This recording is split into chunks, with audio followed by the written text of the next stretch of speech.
প্রিয় ভাইরা কেমন আছেন সবাই? আমি ভালো আছি আলহামদুলিল্লাহ। ওয়ালাইকুম আসসালাম ওয়া রাহমাতুল্লাহ। মাশাআল্লাহ, অনেক ক্রাউড। আমি অনুরোধ করব আপনারা বসে যাওয়ার চেষ্টা করবেন, একটু কাউকে যেন আমি দাঁড়িয়ে থাকতে না দেখি। হ্যাঁ,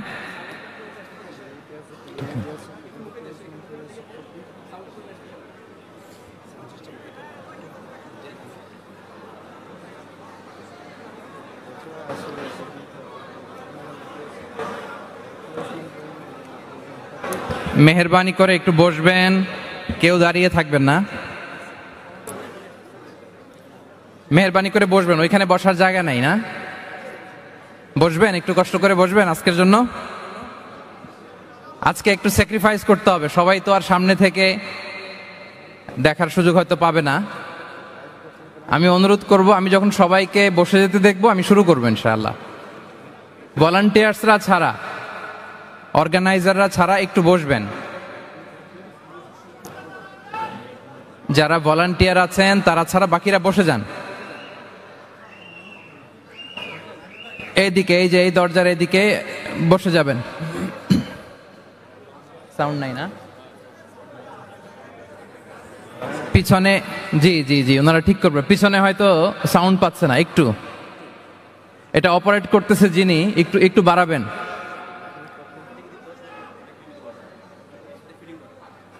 যদি একটু বাড়ানো যায়, can you turn up the volume?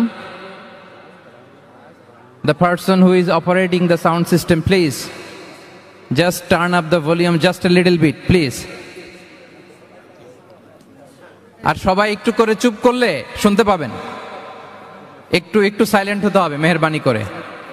আমার ডানে বায়ে স্টেজ থেকেও কোনো কথা হবে না, আওয়াজ হবে না। আওয়াজ হলে আলোচনা করব না। আর এই যে মোবাইলগুলো বন্ধ, পকেটে, মোবাইলগুলো পকেটে রাখবেন। খুব লম্বা চূড়া আলোচনা করব না, মোবাইল পকেটে। যতবার মোবাইল দেখবো ততবার আলোচনা থামিয়ে বলবো মোবাইলগুলো পকেটে। তো আমি হয়তো 1 ঘন্টা কথা বলবো, এর মধ্যে যদি 15-20 মিনিট মোবাইল নিয়েই কথা বলা লাগে তাইলে তো অনেক সময় আমরা নষ্ট করে ফেললাম, মিস হয়ে যাবে অনেক কিছু। আমি শুরুতেই হাত জোর করে অনুরোধ করব, মোবাইলগুলো কোথায়? হাতেও না, পকেটে। বন্ধ তো হবেই, একেবারে পকেটে, একেবারে কিপ সাইলেন্ট। আপনারা শান্ত হলেই আমরা শুরু করবো ইনশাআল্লাহ। দরজার দিকে ধাক্কাধাক্কি না করে বসে যাবেন মেহেরবানি করে, আল্লাহর ওয়াস্তে। এই তো অনেকটা শান্ত হয়ে আসছে, আর একটু শান্ত হইতে হবে। Pin drop silent, I need pin drop silent. Pin পতন নীরবতা, একটা পিন পড়লেও ওইটার আওয়াজ শোনা যায়, এরকম। পারা যাবে? পারা যাবে?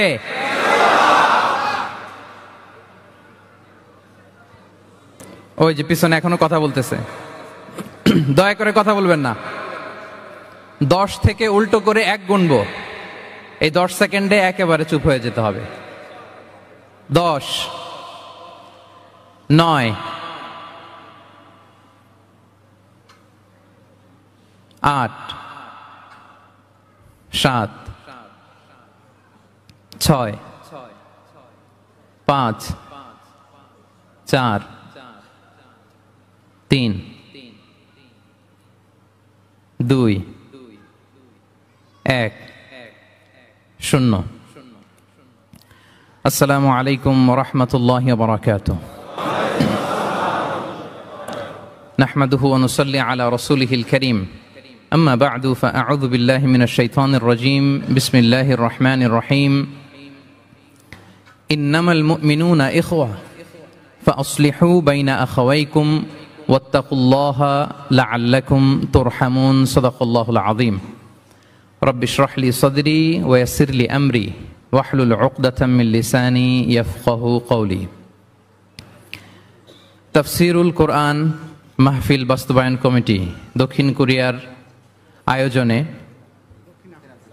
দক্ষিণ আফ্রিকার আয়োজনে, দক্ষিণ আফ্রিকার পর্যটন নগরী কেপ টাউনের এই মসজিদুল কুদসে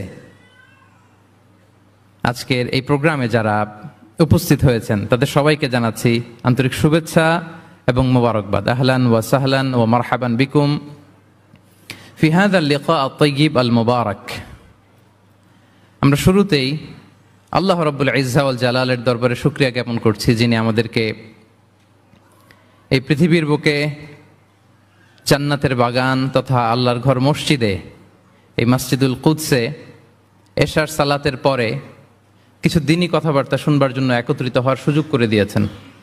আমরা সবাই একসাথে আওয়াজ করে পড়ছি কালিমাতুশ শুকর, আলহামদুলিল্লাহ।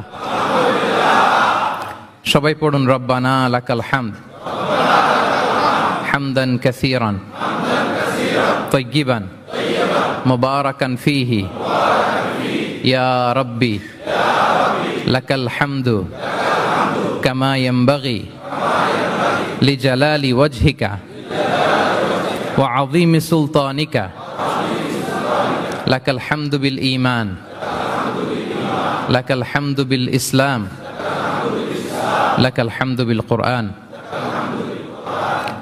আমরা আল্লাহ রাব্বুল ইজ্জা ওয়াল জালালের দরবারে শুকরিয়া জ্ঞাপনের পরপরই আজকে এই প্রোগ্রামকে যারা বাস্তবায়ন করেছেন, অর্গানাইজার, তাদেরকে আমি অন্তরের অন্তঃস্থল থেকে শুভেচ্ছা এবং মোবারকবাদ জানাতে চাই। And specially I would like to thank the Masjidul Quds Authority for giving us a chance to organize such a beautiful event inside the mosque. May Allah reward them the best. আমরা সবাই বলি আমিন। আজকের প্রোগ্রামে উপস্থিত আছেন দক্ষিণ Africa প্রবাসী ব্যবসায়ী বৃন্দ, চাকরিজীবী বৃন্দ, কমিউনিটি লিডার্স, প্রেস, মিডিয়া, সাংবাদিক, ভলান্টিয়ার্স আছেন, আইম্মাতুল মাসাজিদ, মাদ্রাসা শিক্ষক মণ্ডলী, এবং সেকেন্ড ফ্লোরে আমাদের বোনেরাও এসছেন, এবং আমাদের কচিকাচা সোনামণিরা, ছাত্র ভাইয়েরা, এবং ফরেনার যদি কেউ থেকে থাকেন, আমি সবাইকে অন্তরের অন্তঃস্থল থেকে শুভেচ্ছা এবং মোবারকবাদ জানিয়ে শুরু করছি। সম্মানিত সুধী, এই সফরটা আমার দক্ষিণ আফ্রিকাতে ব্যক্তিগত সফর ছিল। কোনো প্রোগ্রামে জয়েন করব এরকম কোনো প্ল্যান আমার ছিল না, কিন্তু তারপরে আল্লাহ তাআলার ফয়সালা, জোহানেসবার্গে আমি একটি প্রোগ্রামে অংশগ্রহণের সুযোগ আমার হয়েছে, এবং কেপ টাউনে আমার দ্বিতীয় প্রোগ্রামে আজকে আপনাদেরকে নিয়ে অংশগ্রহণের সুযোগ আমাদের হয়েছে, আলহামদুলিল্লাহ। এবং এই কেপ টাউনের এই প্রোগ্রামের মধ্য দিয়ে আমার সফর এখানে শেষ হবে। কেপ টাউন দিয়ে আমি আমার সফর শেষ করবো ইনশাআল্লাহ বিইذনিল্লাহ। খুব চমৎকার একটি শহর, খুব চমৎকার অসাধারণ একটি শহর, পাহাড়ে ঘেরা। আমি যতই দেখছি ততই মুগ্ধ হচ্ছি। বিশুদ্ধ নগরী, একেবারে ফ্রেশ এয়ার, মানে এনভায়রনমেন্টাল পলিউশন আমার চোখে পড়েনি। আজকে আবার একটা হেলিকপ্টার রাইড দিলাম, দিয়ে পুরো কেপ টাউনটা উপর থেকেও দেখলাম। তো যতই দেখি ততই মুগ্ধ হই। আল্লাহ শুকরিয়া যে আল্লাহ তাআলা এরকম চমৎকার জায়গায় আপনাদেরকে রেখেছেন, আলহামদুলিল্লাহ। আমরা আল্লাহ তাআলার দরবারে আসলে শুকরিয়া করে শেষ করতে পারবো না। ওয়া ইন তাউদ্দু নি'মাতাল্লাহি লা তুহসুহা। আল্লাহর নেয়ামত যদি আমরা গুনতে শুরু করি, গুনে শেষ করা যাবে প্রিয় ভাইরা? যাবে না। বাংলাদেশে চাকরির বাজার মন্দা, ব্যবসা করতে গেলে অনেক ঝক্কি ঝামেলা, নিরাপত্তা, এটা সেটা অনেক কিছু বিবেচনা করে আমাদেরকে থাকতে হয়। তার বিপরীতে এখানে আল্লাহ তাআলা আপনাদেরকে প্রতিষ্ঠিত করেছেন। অনেকে এই দেশের ন্যাশনালিটি পেয়েছেন, সাউথ আফ্রিকান ন্যাশনালিটি পেয়েছেন। তারপর ব্যবসায় আপনারা ভালো করছেন, রিজিকের 10 ভাগের 9 ভাগ আল্লাহ ঢুকিয়ে দিয়েছেন ব্যবসার ভেতরে, আলহামদুলিল্লাহ। তো দেশে যারা স্ট্রাগল করছে তাদের তুলনায় তো আমরা অনেক ভালো, কি বলেন? আপনাদের কোনো কমপ্লেন নাই তো? সব সময় কি বলবেন? আলহামদুলিল্লাহ বললে আল্লাহ তাআলা নেয়ামত আরো বাড়িয়ে দিবে, বাড়িয়ে দিবে। আমি প্রাণ ভরে আপনাদের জন্য দোয়া করি, আল্লাহ তাআলা আপনাদের রিজিকে বারাকা দান করুক, আল্লাহ তাআলা আপনাদের স্বাস্থ্যে বারাকা দান করুক, আপনাদের কর্ম প্রচেষ্টা, আপনাদের অ্যাক্টিভিটি, আপনাদের এঙ্গেজমেন্ট আল্লাহ তাআলা বারাকা দান করুক। আমাদের প্রিয় মাতৃভূমি বাংলাদেশ খুব সেন্সিটিভ অ্যান্ড ক্রুশাল একটা টাইম পার করছে। আমরা আমাদের প্রিয় মাতৃভূমির জন্য আজকের কেপ টাউনের বাইতুল কুদস মসজিদ থেকে, মসজিদুল কুদস থেকে দোয়া করি, আল্লাহ তাআলা আমার প্রিয় মাতৃভূমি বাংলাদেশকে হেফাজত করুক। যেটাতে আমার দেশের কল্যাণ, যেটাতে আমার দশের কল্যাণ, আল্লাহ তাআলা সেই ফয়সালা করুক। সম্মানিত সুধী, আর কাল বিলম্ব না করে আমি আমার মূল আলোচনায় যাচ্ছি। সাংবাদিক ভাইরা ছাড়া কেউ মোবাইল ব্যবহার করবেন না। যারা জার্নালিস্ট শুধু তারাই মোবাইল ব্যবহার করবেন। পেছনে আমি বলার পরে ওই যে কিছু ভাইরা মোবাইল ধরে ধরে ভিডিও করতেছেন, এটাই লাস্ট অ্যানাউন্সমেন্ট। এই মোবাইল ইস্যু নিয়ে আর কথা বলবো না। মেহেরবানি করে মোবাইল ব্যবহার করবেন না, আর কাউকে করতে দেখলে তাকে স্টপ করাবেন। সম্মানিত সুধী, আমি সূরাত আল হুজরাতের 10 নম্বর আয়াত তেলাওয়াত করেছি, যেখানে আল্লাহ তাআলা আমাদের ভ্রাতৃত্বের গুরুত্ব নিয়ে আলোকপাত করেছেন। আমি মূল আলোচনায় যাচ্ছি এবং আমি সবাইকে রিকোয়েস্ট করব যে নিয়তটাকে খালেস করে একমাত্র আল্লাহ তাআলার সন্তুষ্টির জন্য 1 ঘন্টা আমরা একটু স্যাক্রিফাইস করি। কতভাবে কত জায়গাতে আমাদের সময় চলে যায়, হতে পারে এই 1 ঘন্টার আলোচনা তো কারোর জন্য এটা নাজাতের ওয়াসিলা হয়ে যেতে পারে। জি, আপনারা এখন যেমনি চুপচাপ নীরব, শেষ পর্যন্ত এরকম চুপচাপ নীরব থাকবেন তো? আর বিরক্ত হলে আমাকে বলবেন যে হুজুর আর না, তাহলে আমিও বেঁচে যাই। জি, মাশাআল্লাহ, তাবারাকাল্লাহ। আল্লাহ তাআলা আমাদের আশাকে বসাকে এই আয়োজনকে কবুল করুক।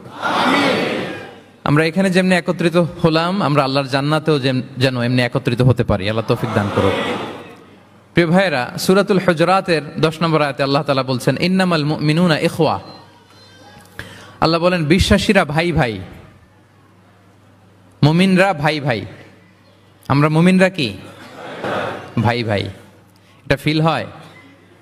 হ্যাঁ, এটা ফিল করতে হবে, শুধু মুখে বললে হবে না। আমরা কিন্তু ভাই ভাই, উই আর ব্রাদার্স ইন ইসলাম। ইন্নামাল মুমিনুনা ইখওয়া, বিশ্বাসীরা ভাই ভাই। ফাআসলিহু বাইনা আখাওয়াইকুম।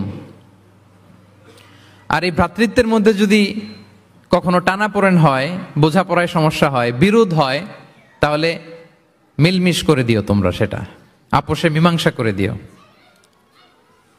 আদেশটা কার? আওয়াজ করে বলুন না, আদেশটা কার? বিশ্বাসীরা ভাই ভাই। এই ভ্রাতৃত্বের বন্ধনে যদি কখনো বোঝাপড়ায় ঝামেলা হয়, বিরোধ হয়, বিবাদ হয়, আপোষে মীমাংসা করে দিও, মিলে যেও।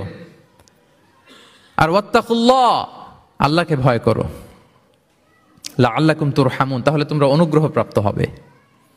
এই আয়াতটাকে ঘিরে কিছু বার্তা আজকে এই ক্যাপটাউনের এই প্রোগ্রামে আমি শেয়ার করবো ইনশাআল্লাহ। তাহলে প্রথম মেসেজ হচ্ছে আমরা ভাই ভাই, উই অল আর ব্রাদার্স। মুমিনরা ভাই ভাই, আওয়াজ করে বলুন, মুমিনরা আমরা ভাই ভাই। পৃথিবীতে ভ্রাতৃত্ব, ব্রাদারহুড, এটা অনেক ধরনের। 1 নম্বর ভ্রাতৃত্ব হচ্ছে আল উখুয়া আল ইনসানিয়া, মানবিক দিক থেকে ভাই। যারাই মানুষ তারাই ভাই, কারণ আমাদের আদি পিতার নাম, আদিমাতা Adam and Eve. We came from the very same source, same origin. একটা জায়গা থেকে আসছে। সবার বাপ যদি একজন হয়, সবার মা যদি একজন হয়, তো আমরা সবাই কি? সুবহানাল্লাহ পড়বেন না? তাহলে ভ্রাতৃত্বের একটা রূপ হচ্ছে আল উখুয়া আল ইনসানিয়া, মানবিক দিক থেকে ভাই। সেই হিসেবে হিন্দু আমার ভাই, খ্রিস্টানও আমার ভাই, বৌদ্ধ আমার ভাই, নাস্তিক আস্তিক সবাই আমার ভাই। এটা হলো ভ্রাতৃত্বের একটা ধরন। ভ্রাতৃত্বের আরেকটা ধরন হচ্ছে আল উখুয়া আন নাসাবিয়া, বংশীয় ভাই, বংশের সম্পর্ক বা রক্তের সম্পর্ক। যেমন আমার চাচাতো ভাই, খালাতো ভাই, আরো ক্লোজে গেলে আমার আপন ভাই, মায়ের পেটের ভাই, এক রক্তের ভাই, ঠিক কিনা বলেন? এটা গেল 2 নাম্বার, এটা রক্তের সম্পর্ক। তাহলে একটা হচ্ছে মানবিক দিক থেকে সম্পর্ক ভাইয়ের, সবাই ভাই ভাই। আরেকটা হচ্ছে বংশীয় বা রক্তের সম্পর্ক, আমার সিবলিং, শাকিক, আমার আপন ভাই। 2টা গেল। 3 নাম্বার হচ্ছে আল উখুয়া আদ-দীনিয়া, দ্বীনি ভাই। আর আমরা এটা নিয়েই কথা বলছি, আল উখুয়া আদ-দীনিয়া। ইন্নামাল মুমিনুনা ইখওয়াতুন, মুফাসসিরিন ইকরাম বলেছেন ইয়ানি ইখওয়াতুন ফিদ-দীন। মুমিনরা ভাই ভাই হচ্ছে 3 নাম্বার সেন্সে, আমরা দ্বীনি ভাই। আমি আপনাদের কাউকে দেখি নাই, আমাকে হয়তো সোশ্যাল মিডিয়ায় দেখেছেন, কিন্তু সরাসরি হয়তো দেখেন নাই। কিন্তু এই যে আমাদের ভ্রাতৃত্ব, এটা দ্বীনি ভ্রাতৃত্ব, দ্বীনি ভাই। আমরা কি ভাই? এবং ইন্টারেস্টিংলি এই দ্বীনি ভাই বা দ্বীনি ভ্রাতৃত্ব আগের 2টার চেয়েও মজবুত। কখনো কখনো এটা রক্তের সম্পর্ককেও ছাড়িয়ে যায়। সুবহানাল্লাহ পড়েন। বদরের যুদ্ধে এই পাশে কুরাইশরা মানে মুশরিকরা, এই পাশে মুমিনরা।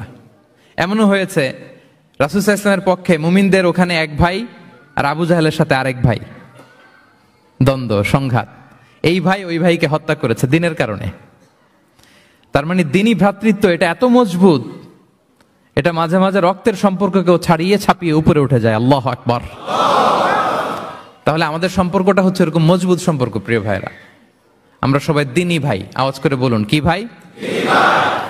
এবং আমাদের দৃষ্টান্ত দিয়েছেন বিষ্ণু ইসা ইসলাম। তিনি বলেছেন, তোমরা সবাই দিনী ভাইয়েরা সবাই মিলে এক দেহ এক প্রাণ। আওয়াজ করে বলুন, এক দেহ এক প্রাণ। শুধু মুখ দিয়ে বললেই হবে, এটা ফিল করতে হবে।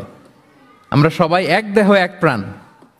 বিষ্ণুই বলেন, মাসালুল মুমিনিনা ফি তাওয়াদ্দিহিম ওয়া তারাহুমিহিম ওয়া তাআতুফিহিম মাসালুল জাসাদ। মুমিনদের ভালোবাসা সম্পর্ক, এটার দৃষ্টান্ত হচ্ছে, পারস্পরিক ভালোবাসা সম্পর্ক হচ্ছে কামাসালিল জাসাদ, এটা একটা দেহের মতো। আমরা সবাই মিলে এক দেহ। দেহের কোনো অঙ্গ যদি ইনজুর্ড হয়, সারা দেহ যেমনি কষ্ট পায়, বিশ্বের কোথাও আমার কোনো দিনী ভাই যদি কষ্ট পায়, আমাদের প্রত্যেকের হৃদয়ের রক্তক্ষরণ ঘটে। চিল্লায় বলেন ঠিক কিনা? আপনার পা কেটে গেছে, এখন আমরা কি এরকম ভাবি যার পা গেছে তো কি হয়েছে, পাই না, কষ্ট পাবে, সারা দেহ তো ওকে? ব্যাপারটা কেমন? দেখবেন পা কেটে গেলে রাতে ঘুম আসে না, ওইটার ব্যথায় জ্বর চলে আসে, এরকম আছে না নাই? এই জন্য বিষ্ণু ইসলাম বলেছেন, মাসালুল জাসাদ, একটা দেহ, দেহের এক অঙ্গ ইনজুর্ড হলে যেমনি সারা দেহ কষ্ট পায়, পুরো দেহটা রাত জেগে থাকে, জ্বর এসে যায়, তেমনি গোটা বিশ্বের কোনো প্রান্তে, কোনো জনপদে, কোনো এলাকায় কোনো মুসলিম ভাইয়ের যদি কষ্ট হয়, সেটা আমাদের হৃদয়ে যেয়ে লাগে। ঠিক কিনা বলেন? ফিলিস্তিনের ভাইয়েরা যদি কাঁদে, আমাদের ভালো লাগে? কাশ্মীরের ভাইরা যখন গৃহহীন হয়, আমরা এটা সহ্য করতে পারি? মিয়ানমারে আমার মুসলিম ভাইরা যখন নির্যাতিত হয়, আমরা কি এটা মেনে নেই? কারণ এক দেহ এক প্রাণ। আওয়াজ করে বলুন, এক দেহ এক দেহ। এটা মনে রাখতে হবে, আমরা এক দেহ এক প্রাণ। এবং বিষ্ণু ইসা ইসলাম বলেছেন যে আমাদের সম্পর্কটা হচ্ছে রোহামা উবাইনাহুম। এই যে এত বলার পর এরপরও ভিডিও করে মোবাইল দিয়ে, ভলান্টিয়াররা স্টপ করে দিবেন। এবং বিষ্ণু ইসা ইসলাম এটাকে এত গুরুত্ব দিয়েছেন, আমরা যদি কোরআনের দিকে তাকাই, আল্লাহ তাআলা বলেছেন আমাদের সম্পর্কটা হচ্ছে রোহামা উবাইনাহুম। রোহামা, একে অপরের প্রতি আমরা সফট হার্টেড, রহম দিল, একে অপরের প্রতি সফট হার্টেড। কোরআনের অন্য জায়গায় এসেছে বুনিয়ানুম মারসুস, সীসা ঢালা প্রাচীরের মতো আমাদের সম্পর্ক। সুবহানাল্লাহ পড়বেন না? কখনো কখনো হাদিসে এসেছে এক ভাই হচ্ছে আরেক ভাইয়ের মিরআতুল মুমিন। এক মুমিনের জন্য আরেক মুমিন হচ্ছে আয়না। আয়নার সামনে দাঁড়ালে দেখা যায় যে আমার এখানে একটা দাগ, তারপর আয়নার সামনে দাঁড়ালে আমাকে ঠিক করে নেওয়া যায়, গুছিয়ে নেওয়া যায়। তার মানে আমার সমস্যা, আমার ভুল, আমার খুঁত, আমার স্পট, এটা আয়না বলে দেয়। মুমিনরাও এরকম, এক ভাই আরেক ভাইকে সংশোধন করে দেয়। সুবহানাল্লাহ পড়েন। এবং কোরআন কখনো কখনো আমাদেরকে বলেছে যে ওয়ায়ুফিরুনা আলা আনফুসিহিম ওয়ালাউ কানা বিহিম খাসাসা। ভ্রাতৃত্বের সম্পর্কটা এমন হবে যে নিজের প্রয়োজনের চেয়েও মুমিন ভাই তার অন্য ভাইয়ের প্রয়োজনকে গুরুত্ব দিবে। পড়েন সুবহানাল্লাহ। আমার প্রয়োজন, তারপর আমি না নিয়ে আমার ভাইকে দিব। এরকম নিদর্শন আমাদের মধ্যে আছে না নাই? আপনারা ইয়ারমুকের যুদ্ধের নাম শুনেছেন। হিজরি 15 সালের কথা, বিষ্ণু ইসা ইসলামের ইন্তেকালের 4-5 বছর পরের ঘটনা। ওমরে ফারুক রাদিয়াল্লাহু তাআলা আনহু, উনি হচ্ছেন তখন আমাদের খলিফা, the second caliph of Islam, আমিরুল মুমিনিন, খলিফাতুল মুসলিমিন। তো ইয়ারমুকের যুদ্ধে আল্লাহ তাআলা আমাদেরকে বিজয় দান করেছিলেন। কিন্তু এমনি এমনি বিজয় আসে নাই, এমনি এমনি আসে নাই। একের পর এক সাহাবারা আহত হয়েছেন, নিহত হয়েছেন, মানে শহীদ হয়েছেন। এবং যুদ্ধের এক পর্যায়ে এমন হয়েছে, খাবারের অভাবে, পানির অভাবে সাহাবারা ছটফট করছিলেন। এক ফোঁটা পানি নাই, রুহু বেরোয় যায়, পানি পানি বলে চিৎকার করছেন। তৃষ্ণায় যখন কাতর, ওই সাহাবীর কাছে পানি নিয়ে আসা হলো, মশক দিয়ে পানি নিয়ে আসা হলো, সামান্য কিছু পানি যে নেন। তো উনি যখন পানি খাবেন, দেখতে পেলেন যে পাশে আরেক ভাই চিৎকার করে পানি পানি, এক ফোঁটা পানি দাও, চিৎকার করছে। ওই সাহাবী বলতেছেন আমার দরকার নেই, আমার ভাইকে নিয়ে আগে দাও, আমি পরে খাবো। আল্লাহ। ওই দ্বিতীয় সাহাবীর কাছে যাওয়া হলো এই মশক নিয়ে, যে আপনি একটু পানি খেয়ে তার হৃদয়টাকে শান্ত করেন, ঠান্ডা করেন। তিনি যখন পানি মুখে নিতে যাবেন, পাশে আরেক ভাই চিৎকার করছে, পানি পানি, এক ফোঁটা পানি দাও। ওই সাহাবী বললেন, আমাকে না, আমার ভাইকে দাও, আমার আগে আমার ভাইকে দাও। ওই সাহাবার কাছে নিয়ে যাওয়া হলো যে আপনি আগে খান। ওই সাহাবীর কাছে পানির মশক নিয়ে যেতে যেতেই উনি শহীদ হয়ে গেলেন। আবার মশক নিয়ে দ্বিতীয় সাহাবীর কাছে আসতে না আসতে দ্বিতীয় সাহাবীও শহীদ হয়ে গেলেন। প্রথম যিনি চিৎকার করছিলেন তার কাছে আবার মশক নিয়ে যেতে না যেতে তিনিও শহীদ হয়ে গেলেন। সুবহানাল্লাহ পড়বেন না? ওয়ায়ুসিরুনা আলা আনফুসিহিম ওয়ালাউ কানা বিহিম খাসাসা। নিজেদের প্রয়োজন থাকা সত্ত্বেও মুমিনরা তার অন্য ভাইয়ের প্রয়োজনকে প্রাধান্য দেয়। আল্লাহু আকবার। এই হচ্ছে আমাদের ভ্রাতৃত্বের দৃষ্টান্ত। তাহলে প্রথম মেসেজ হচ্ছে মুমিনরা ভাই ভাই, মুমিনরা আর আমাদের দৃষ্টান্ত হচ্ছে এক দেহ এক প্রাণ। আওয়াজ করে, এক দেহ এক প্রাণ। আর আমরা যদি কখনো বিবাদে জড়াই, আমরা এটাকে সংশোধন করে দেব, আপোষে মিলমিশ করে দেব। কি বলেন? নাকি আরো লাগাই দিবেন? ঝগড়া লাগছে, আর একটু লাগাই দেই। হ্যাঁ, আচ্ছা বলেন তো, আগুন লাগলে আপনারা কি দিয়ে নিভান? ওইখানে যদি কেউ তেল ঢেলে দেয়, এই কাজ করবেন? মিলিয়ে দিব আমরা, পারা যাবে তো? প্রিয় ভাইয়েরা, ইউনিটির কোনো বিকল্প নাই, সংঘবদ্ধ থাকার বিকল্প নাই, সুসম্পর্কের কোনো বিকল্প নাই। আজকে যদি আপনি সমাজের দিকে তাকান, দেখবেন আমাদের সম্পর্কগুলো নষ্ট হয়ে যাচ্ছে পারস্পরিক। বাবার সাথে ছেলের সম্পর্ক ভালো না, বৌমার সাথে শাশুড়ির সম্পর্ক ভালো না, ভাইয়ের সাথে ভাইয়ের সম্পর্ক ভালো না, মামাকে দেখলে ভাগিনা সালাম দেয় না, আছে না নাই? চাচার সাথে ভাতিজার সম্পর্ক ভালো না, স্ত্রীর সাথে স্বামীর সম্পর্ক ভালো না। কত রিপোর্ট যে আমাদের কাছে আসে। নেতার সাথে কর্মীর সম্পর্ক ভালো না, এরকম আছে না নাই? তাহলে আমাদের মধ্যে সম্পর্কের টানা পড়েন, গ্যাপ, এটা আছে না নাই বলেন? এই সম্পর্কের টানা পড়েনের জন্য আমরাই দায়ী। এর কারণ হচ্ছে আমরা সম্পর্কগুলোর যত্ন নেই না। আপনি যদি একটা গাছ লাগান, লাগিয়ে যদি রেখে দেন, এটা বাঁচবে? এটা কি করতে হয়? পরিচর্যা করতে হয়, যত্ন নিতে হয়, সার দিতে হয়, পানি দিতে হয়, নিড়ানি দিতে হয়, আগাছা পরিষ্কার করতে হয়। তার মানে গাছ লাগালে এটার যত্ন নিতে হয়। কথা বুঝতে পেরেছেন? আমাদের যে সন্তান, ওদেরকে যদি আপনি এমনি ছেড়ে দিয়ে রাখেন, মানুষ হবে না তারা, তাদের যত্ন নিতে হয়, ফলে মানুষের মতো মানুষ হয়। ঠিক কিনা বলেন? তো আমরা সব কিছু টেক কেয়ার করি, যত্ন নেই, কিন্তু আমাদের সম্পর্কগুলোর যত্ন নেই না। এজন্য পারস্পরিক সম্পর্কগুলোর যত্ন নিতে হবে আমার ক্যাপটাউনের ভাইয়েরা, যাতে সম্পর্কগুলো নষ্ট না হয়। কি বলেন? যত্ন নিবেন? যত্ন নিবেন? হ্যাঁ। এখন আজকে আমি এই ড্যামেজ রিলেশনশিপ কিভাবে জোড়া লাগাবেন, সম্পর্কের কিভাবে এটা ফিক্স করবেন, সম্পর্ককে কিভাবে টিকিয়ে রাখবেন, যত্ন নিবেন, এটার কিছু ইসলামিক ফর্মুলা আপনাদের সাথে শেয়ার করবেন ইনশাআল্লাহ। সবাই বলুন ইনশাআল্লাহ। কিভাবে আমাদের মধ্যে আন্তরিকতা বাড়বে, ঘনিষ্ঠতা বাড়বে, হৃদ্যতা বাড়বে, এটার ইসলামিক ফর্মুলা 10টা ফর্মুলা শেয়ার করবেন ইনশাআল্লাহ। জানতে মনে চায়? আচ্ছা ইনশাআল্লাহ। তাহলে শুরু করছি, কি করে আমরা আমাদের সম্পর্কগুলোর যত্ন নেব, কি করে আমাদের পারস্পরিক হৃদ্যতা, ভালোবাসা, আন্তরিকতা বাড়াবো, এ ব্যাপারে কোরআন এবং সুন্নাহ আমাদেরকে কি বলে। এক নম্বরে প্রিয় ভাইরা, এক নম্বরে কোরআন আমাদেরকে আমাদের পারস্পরিক হৃদ্যতা, ভালোবাসা বাড়ানোর জন্য যে গাইডলাইন দেয়, সেটা হচ্ছে দেখা হলেই সালাম দাও। দেখা হলেই কি? সালাম। সালাম দিলে সম্পর্ক বাড়ে। আলহামদুলিল্লাহ পড়বেন না? কোরআন বলছে, ফাইদা দাখালতুম বুয়ুতান ফাসাল্লিমু আলা আনফুসিকুম তাহিয়াতাম মিন ইনদিল্লাহি মুবারাকাতান তাইয়্যিবা। তোমরা যখন ঘরে প্রবেশ করবে, তোমরা নিজেদেরকে সালাম দাও, মানে বলো আসসালামু আলাইকুম। এটা হচ্ছে তাহিয়াতাম মিন ইনদিল্লাহ, আল্লাহর পক্ষ থেকে অভিবাদন পদ্ধতি। এটা আল্লাহ শিখিয়েছেন। গ্রিটিংস আমরা তো বলি হ্যালো, হাই, তারপর গুড মর্নিং, গুড ইভিনিং, এগুলো বলি, কিন্তু আল্লাহ শিখিয়েছেন আসসালামু আলাইকুম। আদম আলাইহিস সালামকে যখন আল্লাহ তাআলা তৈরি করলেন, 60 হাত লম্বা করে বানালেন। কয় হাত? আপনি কয় হাত? আপনিও 60 হাত? আমাদের হাতে রাফলি 3.5 হাত। কিন্তু আদম আলাইহিস সালাম তিনি লম্বায় কত ছিলেন? তো আদম আলাইহিস সালাম যখন সৃষ্টি হলেন, তখন আল্লাহ তাআলা আদম আলাইহিস সালামকে বললেন, আদম তুমি সালাম দাও। কি দাও? ফেরেশতারা বসা ছিল, সাল্লিম আলা উলাইকান নাফার, সালাম দাও। ওই যে এই যে মোবাইল দিয়ে ভিডিও করে।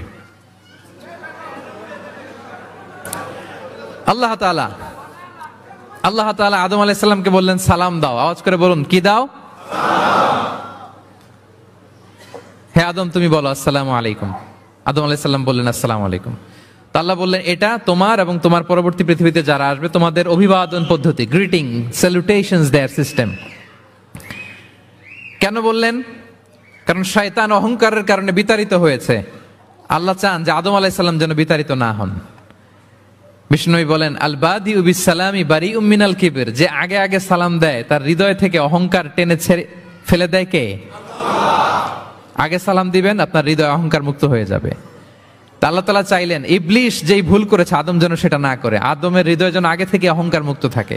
তাই সৃষ্টির পরে আল্লাহ তাআলা আদম আলাইহিস সালামকে বললেন আদম তুমি সালাম দাও, পড়েন আল্লাহু আকবার। তাহলে পারস্পরিক ভালোবাসা, হৃদ্যতা বাড়ানোর 1 নম্বর পদ্ধতি হচ্ছে সালাম। 1 নম্বর পদ্ধতি কি? আগে দিবেন না পরে? অনেকে বসে থাকে যে আমার আগে দেখ। আমি তো বাইরে দেখলাম খুব ঠান্ডা, কিন্তু এখানে এত ক্রাউড, এখন তো ঘামতেছি রীতিমতো। থাক প্রিয় ভাইয়েরা, অসুবিধা নেই, থাক। আগে দিবেন না পরে? বাসায় যে এখন আসতে হয়ে গেছে সাউন্ড, হ্যাঁ আচ্ছা। ভাবিরাও উপরে আছে, দুই পক্ষে আমার ব্যালেন্স করে বলতে হবে। ভাবিরা ট্রাই করবেন ভাবিরা যেন আগে দিতে পারেন, আর ভাইরা আপনারাও ট্রাই করবেন আপনারা যেন আগে দিতে পারেন। সালাম নিয়ে আমরা কম্পিটিশন করব কে কার আগে দিতে পারে, ঠিক কিনা? আমি আপনাদেরকে আবারও সালাম দিচ্ছি, আসসালামু আলাইকুম ওয়া রাহমাতুল্লাহ। তাহিয়াতাম মিন ইনদিল্লাহি মুবারাকাতান তাইয়্যিবা, আল্লাহর পক্ষ থেকে এটা অভিবাদন, মুবারাকা বরকতময়, তাইয়্যিবা এটা পবিত্র বাণী, শান্তির বাণী। অনেকে বলে হুজুর ঘরে শান্তি নাই। ঘরে তো শান্তির বাণী তো আপনি ঢুকানি না, ঘরে আসবে কোত্থেকে? শান্তির পায়গাম তো ঢুকাতে হবে, আর শান্তির পায়গামের নাম হচ্ছে সালাম। শান্তির পায়গামের নাম কি?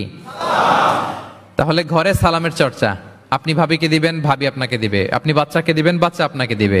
সবাই সবাইকে আগে দেওয়ার চেষ্টা করবো, নাকি বসে থাকবেন? পারবেন?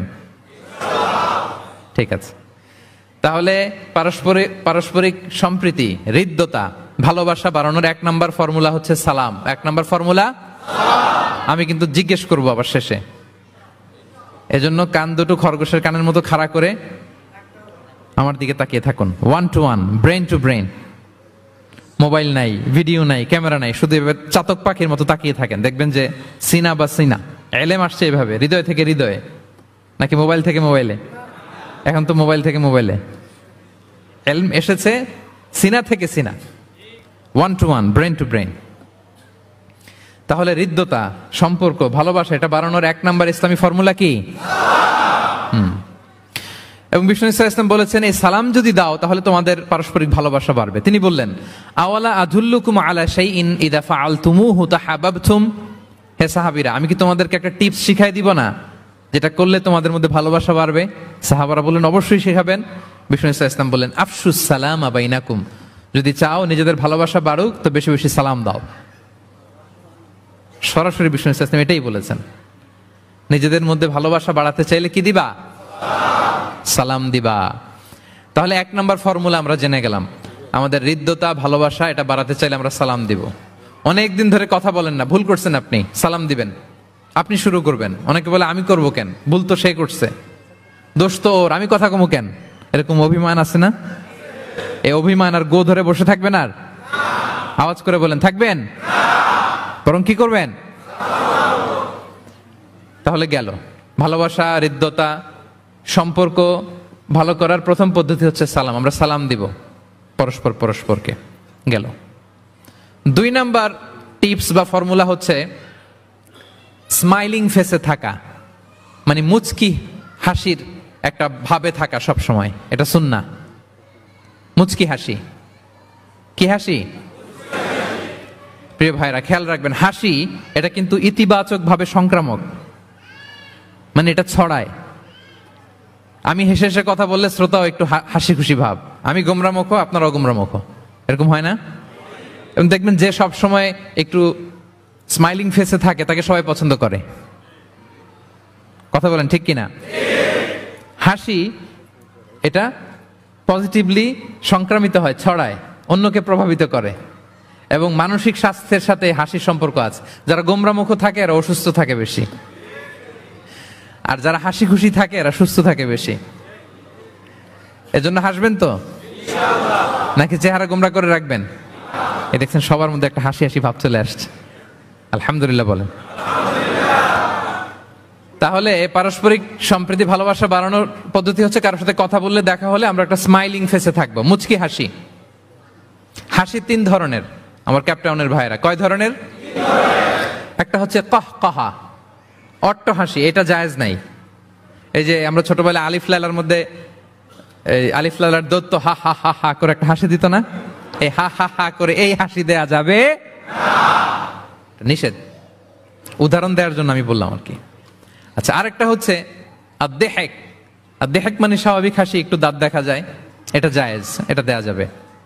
সবচেয়ে ভালো এন্ড রেকমেন্ডেড এন্ড সুন্নাহ হচ্ছে তাবাসসুম, মুচকি হাসি। আল্লাহু আকবার। বিষ্ণু ইসলামের চেহারা মোবারকের মধ্যে সব সময় মুচকি হাসির একটা রেশ ওনার ঠোঁটে লেগেই থাকতো।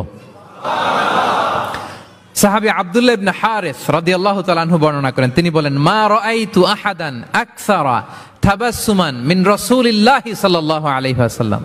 তিনি বলেন, আমি আমার জীবদ্দশায়, আমার জীবনে রাসূল সাল্লাল্লাহু আলাইহি ওয়াসাল্লামের চেয়ে বেশি কাউকে মুচকি হাসি অবস্থায় থাকতে দেখি নাই। সব সময় মুচকি হাসি, একটা স্মাইলিং ফেস থাকবেন, নাকি গোমরা মুখ থাকবেন? হ্যাঁ, কি করবেন? মুচকি হাসি। এবং আপনি আপনার ভাইয়ের দিকে তাকিয়ে মুচকি হাসি যদি দেন, বিষ্ণু সাল্লাল্লাহু আলাইহি ওয়াসাল্লাম বলেন, তাবাসসুমুকা ফি ওয়াজহি আখিকা সাদাকা, your smile to your brother it's a charity. তুমি তোমার ভাইয়ের দিকে তাকিয়ে যে মুচকি হাসি দাও, এটা দিলেও সাদাকার সওয়াব হয়ে যায়। আপনি দিলেন হাসি, আমলনামায় যুক্ত হলো কি? সাদাকা। হ্যাঁ, এবং বিষ্ণু সাল্লাল্লাহু আলাইহি ওয়াসাল্লাম বলেছেন, তুমি কোনো কাজকে লা তাহকিরান্না মিনাল মা'রুফি শাইআ, কোনো কাজকে ছোট করে দেখবে না, কোনো নেক আমলকে। যদিও তুমি তোমার ভাইয়ের চেহারার দিকে মুচকি হাসি দিয়ে তাকাও, এটাও সাদকা দেওয়ার সওয়াব। তাহলে আমরা কারোর সাথে যখন কথা বলবো, দেখা হবে, আমরা একটা স্মাইলিং ফেসে থাকবো, গোমরা মুখ থাকবো না। কি বলেন, পারা যাবে? সব সময় স্মাইলিং ফেস, মুচকি হাসি। বিষ্ণু ইসলাম মুচকি হাসতেন, যে মুচকি যারা হাসি তাদেরকে সবাই পছন্দ করে। মুখটা যদি গোমরা করে কেউ রাখে, দেখতে ভাল লাগে, কথা বলতে ভাল লাগে। দেখবেন অনেক বড়দেরকে বাচ্চারা ভয় পায়, কাছে যায় না। কেন বলেন তো? গম্ভীর থাকে। আবার অনেক মানুষের কাছে তাকে দেখলি বাচ্চারা দৌড়ে কোলে কোলে উঠতে যায়, আছে না নাই? Smiling face.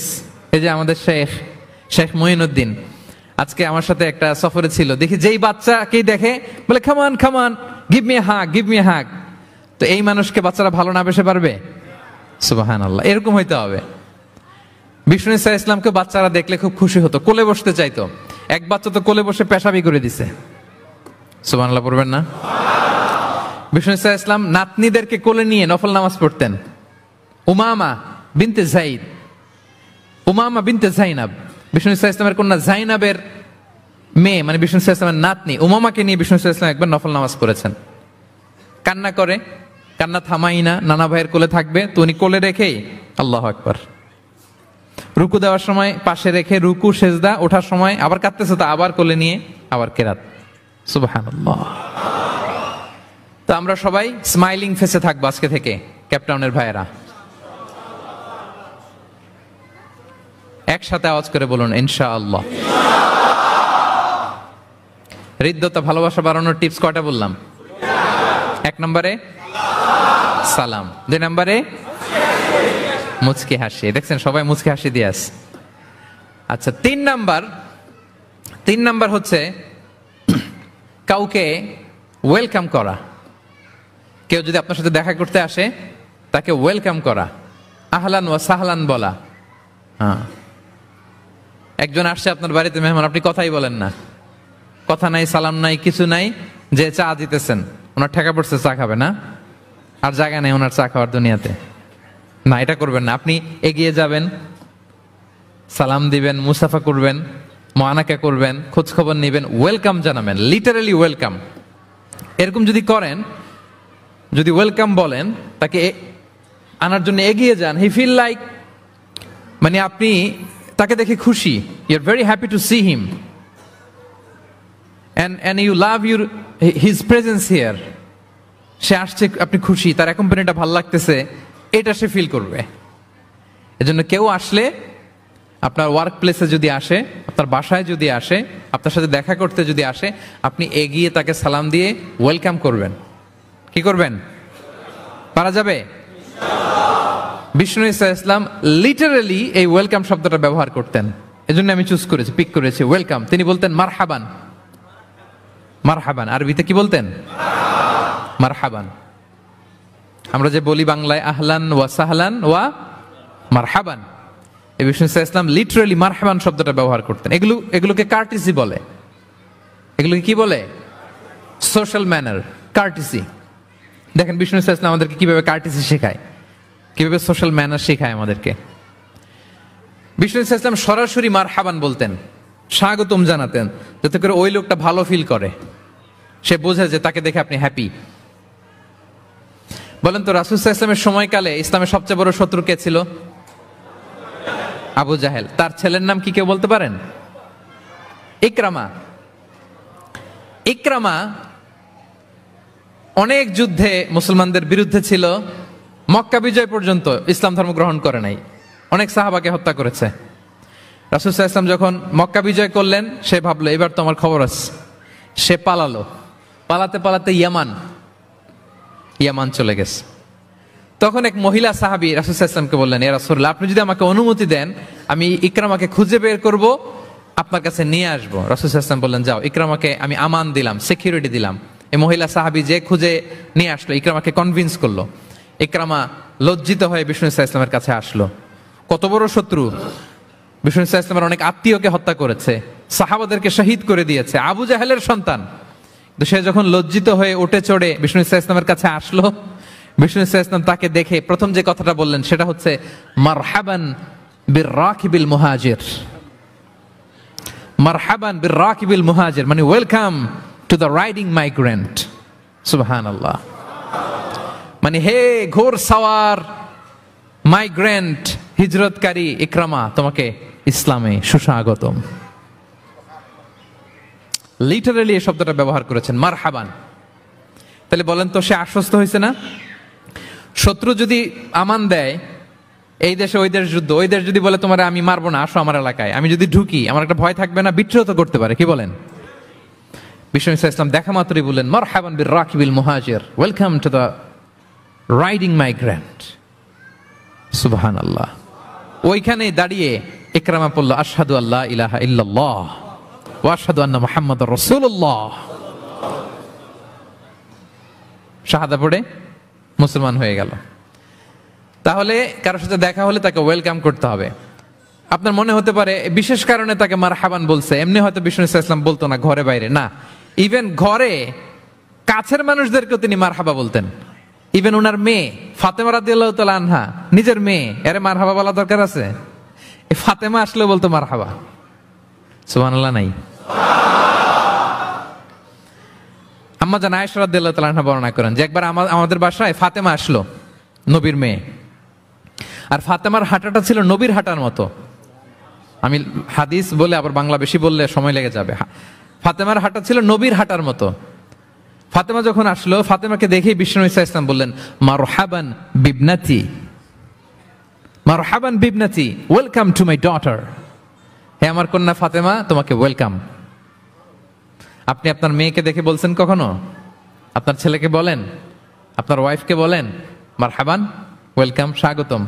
এমন হয় না যে আপনি রয়ে গেছেন কেপটাউনে, ভাবি বেড়াতে গেছে দেশে 2 মাসের জন্য, এরপর ভাবি আসলো, আপনি এয়ারপোর্টে ফুল নিয়ে দাঁড়িয়ে রইলেন, দেখা মাত্র কি বলবেন? Welcome to Cape Town. কি পারবেন না? ভাবিরা কিন্তু উপরতলায় বড্ড খুশি হয়ে যাচ্ছে, বলবেন। আবার ভাবিরাও অনেকদিন পরে আপনার হাজবেন্ডকে যখন পাবেন, আসবে, বলবেন ওয়েলকাম, তোমাকে সুস্বাগতম। পারা যাবে? রাসূল সাল্লাল্লাহু আলাইহি ওয়াসাল্লামের চাচাতো বোন, নাম উম্মে হানি, আবু তালেবের কন্যা। বিদায় মক্কা বিজয়ের সময় রাসূল সাল্লাল্লাহু আলাইহি ওয়াসাল্লাম মক্কায় গোসল করতেছিলেন এক বাসায়। ফাতেমা রাদিয়াল্লাহু তাআলা আনহা একটা পর্দা টেনে দিলেন, উনি পানি ঢালতেছেন, গোসল করেন। হঠাৎ কে যেন ঘরে ঢুকলো। বিষ্ণু সাল্লাল্লাহু আলাইহি ওয়াসাল্লাম বললেন, কে? ওনার কাজিন চাচাতো বোন উম্মে হানি বললেন, আমি উম্মে হানি। বিষ্ণু সাল্লাল্লাহু আলাইহি ওয়াসাল্লাম পর্দার এপাশ থেকে গোসল করতেছে, উনি বলতেছেন, মারহাবান বি উম্মে হানি, ওয়েলকাম ওয়েলকাম উম্মে হানি টু মাই হাউস। আল্লাহু আকবার। এবং ফরেন যত ডেলিগেশন আসতো, বিদেশি প্রতিনিধি, তাদের প্রত্যেককে বিষ্ণু সাল্লাল্লাহু আলাইহি ওয়াসাল্লাম বলতেন, মারহাবান বিল কওম ও মারহাবান বিল ওয়াফদি গায়রা খাজায়া ওয়ালা নাদামা। যত ডেলিগেশন আসতো এদেরকে বলতেন, welcome welcome to Medina city, আসেন, ওয়েলকাম। তাহলে প্রিয় ভাইরা, আমাদের পারস্পরিক সম্পর্ক, হৃদ্যতা, ভালোবাসা বাড়ানোর 3 নম্বর ফর্মুলা হচ্ছে, কেউ আমার বাসায় আসলে, কেউ আমার অফিসে আসলে, কেউ আমার সাথে দেখা করতে আসলে আমি তাকে ওয়েলকাম করব। কি করব? মনে থাকবে তো? কয়টা গেল? 1 নাম্বার কি ছিল?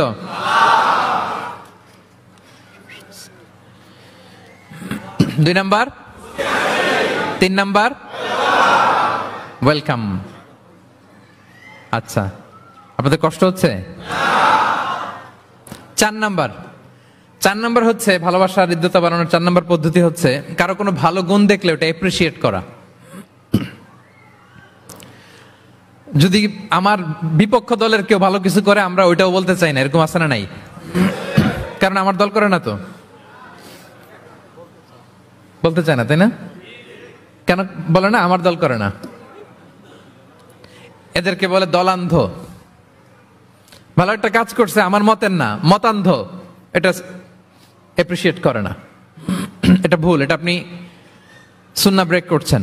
সুন্নাহ হচ্ছে যে দলের হোক, যে মতের হোক, এমনকি ভিন্ন ধর্মী হোক, ভালো করলে এটা ক্রেডিট দিতে হবে, ভালো করলে অ্যাপ্রিসিয়েট করতে হবে, কমপ্লিমেন্ট দিতে হবে। আমরা অন্যের ভালো কাজের স্বীকৃতি দিতে চাই না, কার্পণ্য করি, ক্রেডিট দিতে চাই না, প্রশংসা করি না। আমরা গুণমুগ্ধ হই কিন্তু গুণগ্রাহী হতে চাই না।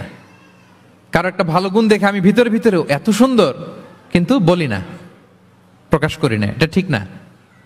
সুন্নাহ হচ্ছে কারো ভালো কোনো গুণ দেখলে এটা প্রকাশ করা, এপ্রিসিয়েট করা। কি করা? এপ্রিসিয়েট করা। কারো ভালো গুণ দেখলে এপ্রিসিয়েট করবেন, যাতে সে উৎসাহিত হয়। বিষ্ণু সাল্লাল্লাহু আলাইহি ওয়াসাল্লাম করতেন।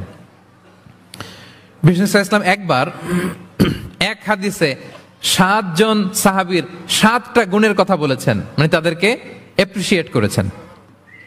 এক হাদিসে 7 জন, কয়জন? তিনি বলেন, আরহামু উম্মতি বি উম্মতি আবু বকর। আবু বকরের সামনে বলতেছে, আমার এই উম্মতের মধ্যে সবচাইতে সফট হার্টেড পারসন হচ্ছে আবু বকর। নরম দিল, নরম দিল। কি দিল? বিষ্ণু সাল্লাল্লাহু আলাইহি ওয়াসাল্লাম যখন ইন্তেকাল করলেন, ওনাকে খলিফা বানানো হলো। তো খলিফাই তো ইমাম মসজিদে নববীর। নামাজের সময় হয়েছে, উনি দাঁড়াইছেন। একামত হয়েছে, উনি কান্নার চোটে কেরাতি পড়তে পারে না। কেন? কারণ উনি ভাবতেছে, কাইফা আকুমু মাকামা রাসূলিল্লাহ, আমি কিভাবে নবীর জায়গায় দাঁড়িয়ে ইমামতি করব। গতকাল তো এখানে নবী দাঁড়িয়ে ইমামতি করেছে, আমি নবীর জায়গায় ইমাম হব কিভাবে? এই ভাবনা থেকে উনি কাঁদতে কাঁদতে ওনার তেলাওয়াতই শুনতো না। পিছনে কমপ্লেন আসছে পরে, ওনার তেলাওয়াত আমরা শুনতে পাই না। আরহামু উম্মতি বি উম্মতি আবু বকর।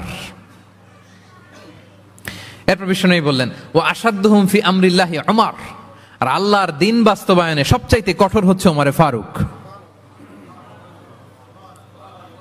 সবচাইতে কঠোর, সবচাইতে কঠোর। বিষ্ণু বলেন, ওমর, তুমি যদি কোনো রাস্তা দিয়ে হাঁটো, শয়তান যদি দেখে, শয়তান ওই রাস্তা রেখে দিয়ে অন্য রাস্তা দিয়ে হাঁটে। আবার বিষ্ণু বলেন, আমার পরে কোনো নবী নাই, লা নাবিয়্যা বা'দি ওয়ালা রাসূল, আমার পরে কোনো নবী নাই, রাসূলও নাই। তবে লাউ কানা বা'দি নাবিয়্যুন লাকানা ওমর, আমার পরে নবী হওয়ার যোগ্যতা যদি কারো থাকে, আমার সাহাবী ওমরের সেই যোগ্যতা আছে। প্রভু তুমি বলেছ রাসূল দেবে না, বলনি দেবে না ওমর, বলনি দেবে না হামজা তারিক, খালিদ বিজয় সমর। প্রভু তুমি বলেছ রাসূল দেবে না, বলনি দেবে না ওমর, বলনি দেবে না হামজা তারিখ, খালিদ বিজয় সমর। প্রভু তুমি বলেছ রাসূল দেবে না। আল্লাহু আকবার। আল্লাহর জমিনে আল্লাহর দিন বাস্তবায়নে সবচাইতে কঠোর হচ্ছেন ওমরে ফারুক। মুনাফিকরা থরথর করে কাঁপতো ওনার ভয়ে। আমাদের দেশে বাচ্চারা যদি না খায়, রাতের বেলা বাচ্চারা খেতে চায় না, তো মায়েরা ভয় দেখায় খাও, এই খাও, নাহলে কিন্তু বিড়াল আসবে, কুকুর আসবে। কুকুর বললে খুব আমার ছোট মেয়েটাও ভয় পায়, কুকুরের আওয়াজ শুনলে ভয় পায়। তো খেতে না চাইলে বলে এই কুকুর আসবে, কিন্তু কুকুর এটা করে না। বাচ্চাদেরকে খাওয়াতে গেলে যখন জ্বালাতন করে খেতে চায় না, মায়েরা কি বলে, এই ভূত আসবে, এই কুকুর আসবে। মদিনায় কি করতো জানেন? বাচ্চারা খেতে না চাইলে মায়েরা বলতো হা হুয়া ইয়াতি উমর, হা হুয়া ইয়াতি উমর, তাড়াতাড়ি খাও, এই যে ওমর আসতেছে, ওমর। What a personality. ওয়া আশাদ্দুহুম ফি আমরিল্লাহি উমর। আল্লাহর দিন বাস্তবায়নে সবচেয়ে কঠোর ছিলেন ওমর রাদিয়াল্লাহু তাআলা আনহু। ওয়া আসদাকুহুম হায়াআন উসমান। আর সবচেয়ে লজ্জাশীল ছিল আমার সাহাবীর মধ্যে কে? উনি এত লজ্জাশীল ছিলেন, উনাকে দেখে ফেরেশতারা লজ্জা পেয়ে যেত। আল্লাহ আল্লাহ, এত লজ্জাশীল, ফেরেশতারা লজ্জা পেয়ে যেত। ওয়া আকরাউহুম লিকিতাবিল্লাহি উবাই ইবনে কাব। আল্লাহর কিতাব সবচাইতে বিশুদ্ধ করে তেলাওয়াত করতে পারতো উবাই ইবনে কাব রাদিয়াল্লাহু তাআলা। এই মোবাইলটা বন্ধ করতে হবে। ওই যে সবচাইতে চমৎকার করে কোরআন তেলাওয়াত করতে পারতো বিশুদ্ধভাবে কারীদের মতো করে কে? উবাই ইবনে কাব। ও আফরাদুহুম যায়েদ ইবনে সাবিত। ফারায়েজের বিধিবিধান, মানে বাবা মারা গেলে সন্তান যে ওয়ারিস হয়, দ্য ল অফ ইনহেরিটেন্স, এটার ব্যাপারে এক্সপার্ট সাহাবী হচ্ছে যায়েদ ইবনে সাবিত রাদিয়াল্লাহু তাআলা আনহু। ওয়া আ'লামুহুম বিল হালালি ওয়াল হারামি মুআয ইবনে জাবাল। আর আমার সাহাবাদের মধ্যে হালাল হারামে স্পেশালিস্ট হচ্ছে মুআয ইবনে জাবাল। ওয়া ইন্না লিকুল্লি উম্মাতিন আমিন ওয়া আমিনু হাযিহিল উম্মতি আবু উবাইদা ইবনুল জাররাহ। সব উম্মতের মধ্যে একজন বিশ্বস্ত গার্ডিয়ান থাকে, আমার উম্মতের মধ্যে বিশ্বস্ত গার্ডিয়ান সাহাবীর নাম হচ্ছে আবু উবাইদা ইবনে জাররাহ। সুবহানাল্লাহ পড়ে। আচ্ছা, ওই সাহাবীদের সামনে দাঁড়িয়ে বিশ্বনবী যখন এই অ্যাপ্রিসিয়েশন দিচ্ছে, বলেন তো সাহাবীদের কেমন লাগতেছে? কেমন লাগতেছে? আল্লাহ, অ্যাপ্রিসিয়েশন দিচ্ছে তো এলাকার মেয়র, তাই না? এমপি, প্রেসিডেন্ট, খোদ বিশ্বনবী, খোদ। দেখেন, উনি চাইলে না বললেও পারতেন, তাদেরকে ইন্সপায়ার করার জন্য তাশজিআন তাদের প্রশংসা করেছেন, অ্যাপ্রিসিয়েশন। দেখতেছে যে আবু বকর খুব নরম দিল, তিনি বললেন। দেখতেছেন যে ইসলাম প্রচারে ওমর খুব শক্ত মজবুত, তাকে অ্যাপ্রিসিয়েট করলেন, ক্রেডিটটা তাকে দিলেন। তাহলে বিশ্বনবী ক্রেডিট দিতে কখনো কার্পণ্যতা করতেন? গুণগ্রাহী ছিলেন। কিন্তু আমরা ভালো কিছু দেখলে এটা যে ভালো এতটুকু বলতে চাই না। এরকম করবেন আর না, এরকম করবেন না। সাহাবীদের মধ্যে সবচেয়ে সুরেলা গলার সাহাবী ছিলেন আবু মুসা আল আশআরী রাদিয়াল্লাহু তাআলা আনহু। একদিন তিনি আবু মুসাকে বলেন, আবু মুসা, তুমি যে রাতে তেলাওয়াত করো আমি কিন্তু শুনি। ইয়া রাসূলুল্লাহ, আপনি কি করে শুনেন? আমার বাড়ি কই, আপনি থাকেন কই? বলতেছে, গত রাতে তুমি সূরা কাহাফ তেলাওয়াত করছো না? বলছে, জি করছি তো। আপনি কিভাবে শুনলেন? বলতেছে, তোমার ঘরের পাশ দিয়ে যাচ্ছিলাম, এত সুন্দর করে তুমি তেলাওয়াত করতেছো আবু মুসা। লাকাত উতিতা মিজমারান মিন মাযহামিরি আলি দাউদ। আল্লাহ তাআলা দাউদ আলাইহিস সালামের গলায় যে সুরের ঝংকার দিয়েছেন, আমার সাহাবীদের মধ্যে আল্লাহ তোমার গলায় ওই সুরের ঝংকার ঢুকাই দিয়েছে। বলেন, বিশ্বনবীর কাছ থেকে যখন উনি এটা শুনছেন, ওনার কেমন লাগছিল? হ্যাঁ, how does he feel that time? মানে ফিলিংসটা কেমন লাগছে? হ্যাঁ, আমাদেরকে তো একজন বড় কেউ প্রশংসা করলে আমরা কত খুশি হয়ে যাই। বিশ্বনবী স্বয়ং প্রশংসা করেছেন, সুবহানাল্লাহ। দেখেন প্রিয় ভাইরা, বিশ্বনবী সাল্লাল্লাহু আলাইহি ওয়াসাল্লাম শুধু মুমিনদেরকে, মুসলিমদেরকে যদি এটা করতেন তাহলে একটা কথা ছিল, পানি পানি থাক, 1 ঘন্টার জন্য একটু কষ্ট করতে হবে। আমি পানি না খেয়ে কথা বলতেছি না, একটু কষ্ট করেন। এই পানি, এই চানাচুর, বিস্কিট দেওয়া শুরু করলে আলোচনার ফ্লো নষ্ট হয়ে যায়। পানিটা থাক, একটু পরে আমরা পানি খাবো ইনশাল্লাহ। আমার দিকে তাকান, আমার দিকে তাকান। ওই যে আরেকজন দায়িত্ব পালন করতেছে মোবাইল নিয়ে, আমার দিকে তাকান। আমরা তো আমার দলের বাইরে কেউ ভালো কিছু করলে বলি না। বিষ্ণু ইসা ইসলাম ইহুদির প্রশংসা করেছেন। আপনি আছেন কই মিয়া? ইহুদি। উহুদের যুদ্ধে বিষ্ণু ইসা ইসলামের সাথে মদিনার যে ইহুদিরা, তাদের কন্ট্রাক্ট ছিল মদিনা কেউ অ্যাটাক করলে সবাই মিলে মদিনাকে রক্ষা করবে। কিন্তু কুরাইশরা আক্রমণ করলো, এখন আর কেউ বেরোয় না। বনু কাইনুকা, বনু নদীর, বনু কুরাইজা কেউ আর যায় না, কেউ যায় না। বিশ্বনবী কি করবেন? নিজেই বেরোলেন সাহাবাদেরকে নিয়ে। মাঝপথে আবার মুনাফিকরা ফিরে গেল, কোনো ইহুদি যায় নাই, কথা রাখে নাই, একজন ইহুদি ছাড়া। তার নাম মুখাইরিক। তার নাম কি? মুখাইরিক। অন্য ইহুদিদেরকে বলতেছে, এই ইহুদিরা, তোমরা না মুহাম্মদের সাথে চুক্তি করেছো মদিনায় অ্যাটাক হলে সবাই মদিনাকে সেভ করবা, তোমরা যাও আর না যাও, আমি যাব, আমি আমার কথা রাখবো, আমার কথার দাম আছে। এবং সে বলল, আমি যদি এই যুদ্ধে নিহত হই, আমার সম্পদের মালিক হয়ে যাবে মুহাম্মদ, আমার কোনো ছেলে মেয়ে পাবে না। মুখাইরিক বীর দর্পে ঘোড়া হাঁকিয়ে উহুদের ময়দানে যুদ্ধে গেল মুহাম্মদ সাল্লাল্লাহু আলাইহি ওয়াসাল্লামের পক্ষে, কুরাইশদের বিপক্ষে। বীর দর্পে যুদ্ধ করতে করতে সে নিহত হলো। যুদ্ধ শেষে শহীদ সাহাবাদের লাশ যখন বিষ্ণু ইসা ইসলামের সাথে আনা হলো, কাছে আনা হলো, মুখাইরিকের লাশও আনা হলো। মুখাইরিক তো মুমিন ছিল না, কি ছিল? সাহাবারা বলে, ইয়া রাসূলুল্লাহ, মুখাইরিক আপনার পক্ষে লড়াই করে নিহত হয়েছে। বিষ্ণু ইসা ইসলাম অনেকক্ষণ মুখাইরিকের দিকে তাকিয়ে রইলেন আর বললেন, মুখাইরিক খায়রু ইয়াহুদ, মুখাইরিক is the best of the Jewish. ইহুদিদের মধ্যে সর্বশ্রেষ্ঠ জুইশ হচ্ছে মুখাইরিক। পড়েন আল্লাহু আকবার। Appreciation, giving credit to others. মুখাইরিক হচ্ছে the best of the Jewish, জুইশদের মধ্যে সবচেয়ে শ্রেষ্ঠ মানুষ হচ্ছে মুখাইরিক। সে কথা রেখেছে। চিন্তা করেন, অমুসলিম, ইহুদি, তারপরেও তার যে ভালো গুণ, এটা স্বীকার করতে বিশ্বনবী কার্পণ্যবোধ করেন? ক্রেডিট দিতে কোনো দেরি করেন? তাহলে এই যে অ্যাডমায়ার করি না আমরা, কাউকে প্রেজ করি না, প্রশংসা করি না, এটা বাজে অভ্যাস। এটা থেকে আমাদের বেরিয়ে আসতে। ভালো করলে ভালোকে ভালো বলবেন, সাদাকে কালোকে, ভালোকে মন্দকে বলবেন, অ্যাপ্রিসিয়েট করবেন। আপনার ছেলে একটা ভালো কাজ করেছে, অ্যাপ্রিসিয়েট করেন, বলেন যে মাশাআল্লাহ তুমি সুন্দর কাজ করছো। একটা সূরা মুখস্থ করছে, ঠিক আছে তোমাকে বাইরে আউটিং এ নিয়ে যাব, ওখানে আমরা ডাইনিং করব। হ্যাঁ, ভাবি সুন্দর করে একটা কিছু রান্না করছে, অ্যাপ্রিসিয়েট করবেন। আজকে কি সব ভাবির পক্ষে হয়ে যাচ্ছে নাকি ভাবিদের পক্ষে? ঘুরে ফিরে ভাবিদের পক্ষে চলে যাচ্ছে কথাবার্তা বেশি। এটা বাস্তবতা। আপনার স্ত্রী যদি আপনার জন্য ভালো কিছু রান্না করে, ভালো লাগলে আপনি বলবেন যে খুব ভালো হয়েছে আজকের রান্নাটা। অনেকে আছে যে তার ওয়াইফ অনেক চমৎকার করে রান্না করছে, কিন্তু সে কোনোদিন মুখ খুলে কিছু বলে না। এরকম আছে না নাই? এমনটা করবেন না। এবং অনেক হাজবেন্ড হয়তো স্ত্রীর জন্য অনেক কিছু করে, গিফট এনে দেয়, অনেক স্ট্রাগল করে, অনেক কিছু করে, কিন্তু স্ত্রী মুখ ফুটে হাজবেন্ডকে বলে না। এটা বলবেন, মুখ ফুটে বলবেন আজকে থেকে, এপ্রিসিয়েট করবেন, ভালো দেখলে এটা ভালো বলবেন, ক্রেডিট দিবেন। আমার ক্যাপটাউনের ভাইরা, পারা যাবে? কয়টা গেল? 1 নম্বরে, 2 নম্বরে মুচকে আসে, 3 নম্বরে, 4 নম্বরে অ্যাপ্রিসিয়েশন। আচ্ছা, 5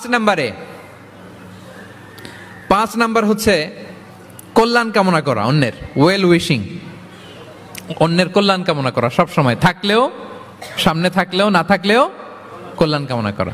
অনেকে সামনে সামনে অনেক ভালো, ভাই আপনি যে কত ভালো মানুষ, আপনারে ছাড়া আমার চলেই না, আপনি মানে অনেক ভালো, এই এলাকায় আপনার মতো ভালো মানুষ আর নাই। মানে সামনে আপনি অনেক ভালো, আপনি দাতা, আপনি সমাজসেবক, আপনি শ্রেষ্ঠ মানুষ, কিন্তু দূরে চলে গেলে আর নাই, তার বদনাম, তার ব্যাপারে অন্যদের কান ভারী করে, আরে উনি তো এমন একটা লোক, বুঝছেন, কি আর বলবো, বইলে আর লাভ নাই, পারি না ভাই ওনার সাথে, আর পারা যায় না। এরকম আছে না নাই?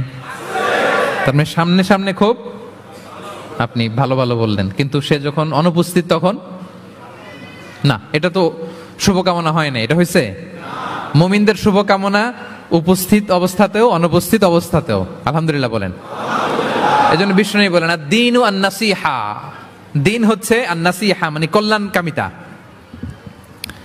দিন মানে কল্যাণ কামিতা, সবার জন্য আপনি গুড উইশ করবেন, কল্যাণ কামনা করবেন, ওয়েল উইশিং করবেন, শুভকামনা জানাবেন, সামনে থাকলেও দূরে থাকলেও। বিষ্ণু সাল্লাল্লাহু আলাইহি ওয়াসাল্লাম বলেন, লিল মুমিনি আলাল মুমিনি সিত্তু খিসাল, এক মুমিনের উপর আরেক মুমিনের 6টা দায়িত্ব। এর মধ্যে একটা হচ্ছে ওয়ায়ানসাহু লাহু ইযা গাবা আও শাহিদা, সে তার শুভকামনা করবে, উপস্থিত থাকলেও করবে, অনুপস্থিত থাকলেও করবে। সুবহানাল্লাহ পড়েন। সামনেও যেমনি করবেন, দূরে গেলেও করবেন। অন্যের জন্য শুভকামনা করলে এটা ফিরে নিজের দিকে আসে, এটা খেয়াল রাখেন। এটা একটা লাইফ হ্যাকস শেয়ার করতেছি, আজীবন কাজে লাগবে। অন্যের জন্য যেটাই ভালো কামনা করবেন এটা ঘুরে আপনার দিকে আসবে। অনেকে বলে, হুজুর ওর জন্য দোয়া করে আমার কি লাভ? নিজের জন্য, আল্লাহ আমারে মাফ করে দাও, আল্লাহ আমারে সমৃদ্ধি দাও, আল্লাহ আমার বেতন বাড়াও, আল্লাহ আমার ব্যবসায় বরকত দাও, আল্লাহ আমার ছেলেরা হাফেজ বানাও, আল্লাহ আমার বউ, আল্লাহ আমার মেয়ে, আল্লাহ আমার আমার আমার সব আমার ভালো আপনি চাচ্ছেন নিজের জন্য, অন্যদের জন্যও চান। আল্লাহ আমার সব ভাইদেরকে মাফ করো, আল্লাহ আল্লাহ আমার গোটা মুসলিম উম্মাকে তুমি বরকত দাও, কল্যাণ দাও, নেতৃত্বে আসার তৌফিক দাও, আল্লাহ সবাইকে সুস্বাস্থ্য দাও। এটা ফিরে আপনার দিকে আসবে। অন্যের জন্য শুভকামনা বহুগুণ বৃদ্ধি হয়ে নিজের দিকে রিটার্ন করে। বিষ্ণু সাল্লাল্লাহু আলাইহি ওয়াসাল্লাম এটাই বলেছেন, মা মিন আবদিন মুসলিমিন ইয়াদউ লিআখিহি বিযাহরিল গায়বি ইল্লা ক্বালা লাহুল মালাকু ওয়া লাকা বিমিসলিন। কেউ যদি তার ভাইয়ের অনুপস্থিতি তার ভাইয়ের জন্য দোয়া করে, ফেরেশতারা ওই দোয়াটা তার জন্য আগে আগে করে। তাহলে অন্যের জন্য শুভকামনা করলে, দোয়া করলে লাভ না লস? ধরেন আমি মোশাররফ ভাইয়ের জন্য দোয়া করলাম যে আল্লাহ মোশাররফ ভাইকে তুমি সুস্থ করে দাও, তখন ফেরেশতারা বলে আল্লাহ যিনি দোয়া করতেছে তার যদি কোনো রোগ বালাই থাকে আগে তারে সুস্থ করে দাও। ধরেন আমি বেলায়েত ভাইয়ের জন্য দোয়া করতেছি, আল্লাহ বেলায়েত ভাইয়ের এই সমস্যা আল্লাহ তুমি দূর করে দাও, ফেরেশতারা বলবে আল্লাহ যিনি দোয়া করতেছে তার যদি এই সমস্যা থাকে আগে তারে এটা দূর করে দাও। ধরেন আমি দোয়া করলাম আল্লাহ আমার এই ভাই, আল্লাহ সে গরিব, তার অর্থের বড্ড অভাব, দারিদ্রতা, আল্লাহ তুমি আমার ভাইয়ের দারিদ্রতা দূর করো। ফেরেশতারা বলে ওয়ালাকা বিমিসলিন, তোমার জন্য এটা, মানে আল্লাহ যিনি দোয়া করতেছে তার যদি অর্থের প্রয়োজন থাকে আগে তার দারিদ্রতা দূর করে দাও। তাহলে বলেন তো অন্যের জন্য দোয়া করলে লাভ না লস? অন্যের জন্য ভালো দোয়া করলে এটা নিজের দিকে আসে। কিসের দিকে আসে? তাহলে শুভ কামনা 5 নম্বরে কি? আচ্ছা, 10টার মধ্যে কয়টা বলে ফেলছি? ক্লান্ত হচ্ছেন না তো আপনারা? শুভকামনা নিয়ে একটা গল্প বলে আমি 6 নম্বরে যাচ্ছি। এক লোক মাগরিবের নামাজের আগে তার বন্ধুর জন্য দোয়া করতেছে, আল্লাহ আমার বন্ধুকে তুমি একটা সুন্দরী, রূপবতী, গুণবতী, নেককার, মুতিয়া, কানেতা, জামিলা, রায়া, একজন রূপবতী নেককার স্ত্রী দাও আল্লাহ। কতদিন ধরে তার বিয়েটা ঝুলে আছে, আল্লাহ তুমি ব্যবস্থা করে দাও, সুন্দরী, নেককার, আল্লাহওয়ালা। তো সে তো তার বন্ধুর জন্য প্রাণ ভরে দোয়া করতেছে, আর তার স্ত্রী ওয়াইফ পাশেই ইফতারি রেডি করতেছিল। এই দোয়া শুনে মহিলা তো তেলে বেগুনে জ্বলে উঠছে, দৌড়ে আসে বলছে, এই তুমি কিসের দোয়া করো, রাখো। সে বেচারা মোনাজাতের মধ্যে তো ভরকে গেছে, ভয় বলে কি হইলো, আমি তো দোয়া করতেছি আমার বন্ধুর জন্য। তো মহিলা বলে, তুমি কি মনে করছো আমি হাদিসটা জানি না? অন্যের জন্য কোনো ভালো দোয়া করলে আগে যেটা নিজের জন্য কবুল হয় তুমি মনে করছো আমি জানি না? তুমি ভাবছো হাদিস শুধু তুমি একা জানো, আমি জানি না? না, কি সব দোয়া করো এগুলা? আল্লাহু আকবার, আল্লাহ রহম করুক। প্রিয় ভাইরা, এটা বলার উদ্দেশ্য হচ্ছে আপনি ভালো কিছু অন্যের জন্য চাইলে আল্লাহ তাআলা এটা নিজের জন্য কবুল করে নেয়। তাহলে অন্যের জন্য কল্যাণ কামনা করা, এটা হচ্ছে হৃদ্যতা, ভালোবাসা, সুসম্পর্ক বানানোর 5 নাম্বার টিপস। কয় নাম্বার? আচ্ছা, 6 নাম্বার টিপস হচ্ছে বিপদে কাউকে সাহায্য করা। কি করা? বিপদে সাহায্য করা। বিপদে যে সাহায্য করে সেই আসল বন্ধু, ঠিক কিনা? কাউকে যদি বিপদের সময় আপনি সাহায্য করেন সে আজীবন মনে রাখবে আপনাকে। সে যদি কৃতজ্ঞ মানুষ হয়, ভালো মানুষ হয়, আজীবন আপনাকে মনে রাখবে, কখনো ভুলবে না। এবং বিষ্ণু সাল্লাল্লাহু আলাইহি ওয়াসাল্লাম বলেন, ওয়াল্লাহু ফি আউনিল আবদি মা দামাল আবদু ফি আউনি আখি। আল্লাহ তাআলা ততক্ষণ পর্যন্ত বান্দার সাহায্যে থাকে যতক্ষণ বান্দা তার ভাইয়ের সাহায্যে থাকে। তাহলে আপনি যদি আল্লাহর সাহায্য চান আপনার কি করতে হবে বলেন তো? আপনার ভাইকে সাহায্য করতে হবে। আল্লাহু ফি আউনিল আবদি মা দামাল আবদু ফি আউনি আখি। খেয়াল করেন কথাটার ওজন কত বেশি। আল্লাহ ততক্ষণ বান্দার সাহায্যে থাকে যতক্ষণ বান্দা তার ভাইয়ের সাহায্যে থাকে। আমি আমার ভাইকে সাহায্য করলে আল্লাহর পক্ষ থেকে সাহায্য নাজিল হবে। আল্লাহ বলে, এই বানি আদম দাও দাও, তুমি দিলে আমি তোমারে দেব। আনফিক উনফিক আলাই, এই বানি আদম দাও আমি তোমারে দেব। সুবহানাল্লাহ।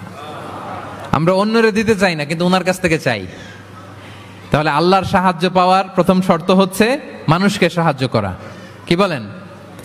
তাহলে 6 নাম্বার পারস্পরিক সম্পর্ক যে আমরা যত্ন নিব বলছি, এই যত্ন নেওয়ার 6 নাম্বার টিপস হচ্ছে, ভালোবাসা বাড়ানোর 6 নাম্বার টিপস হচ্ছে টু হেল্প ইন ডেঞ্জার, বিপদে সাহায্য করা। কি করা? নট নেসেসারিলি যে সবসময় টাকা দিয়েই সাহায্য করতে হবে। টাকা ছাড়া সাহায্য করা যায় না।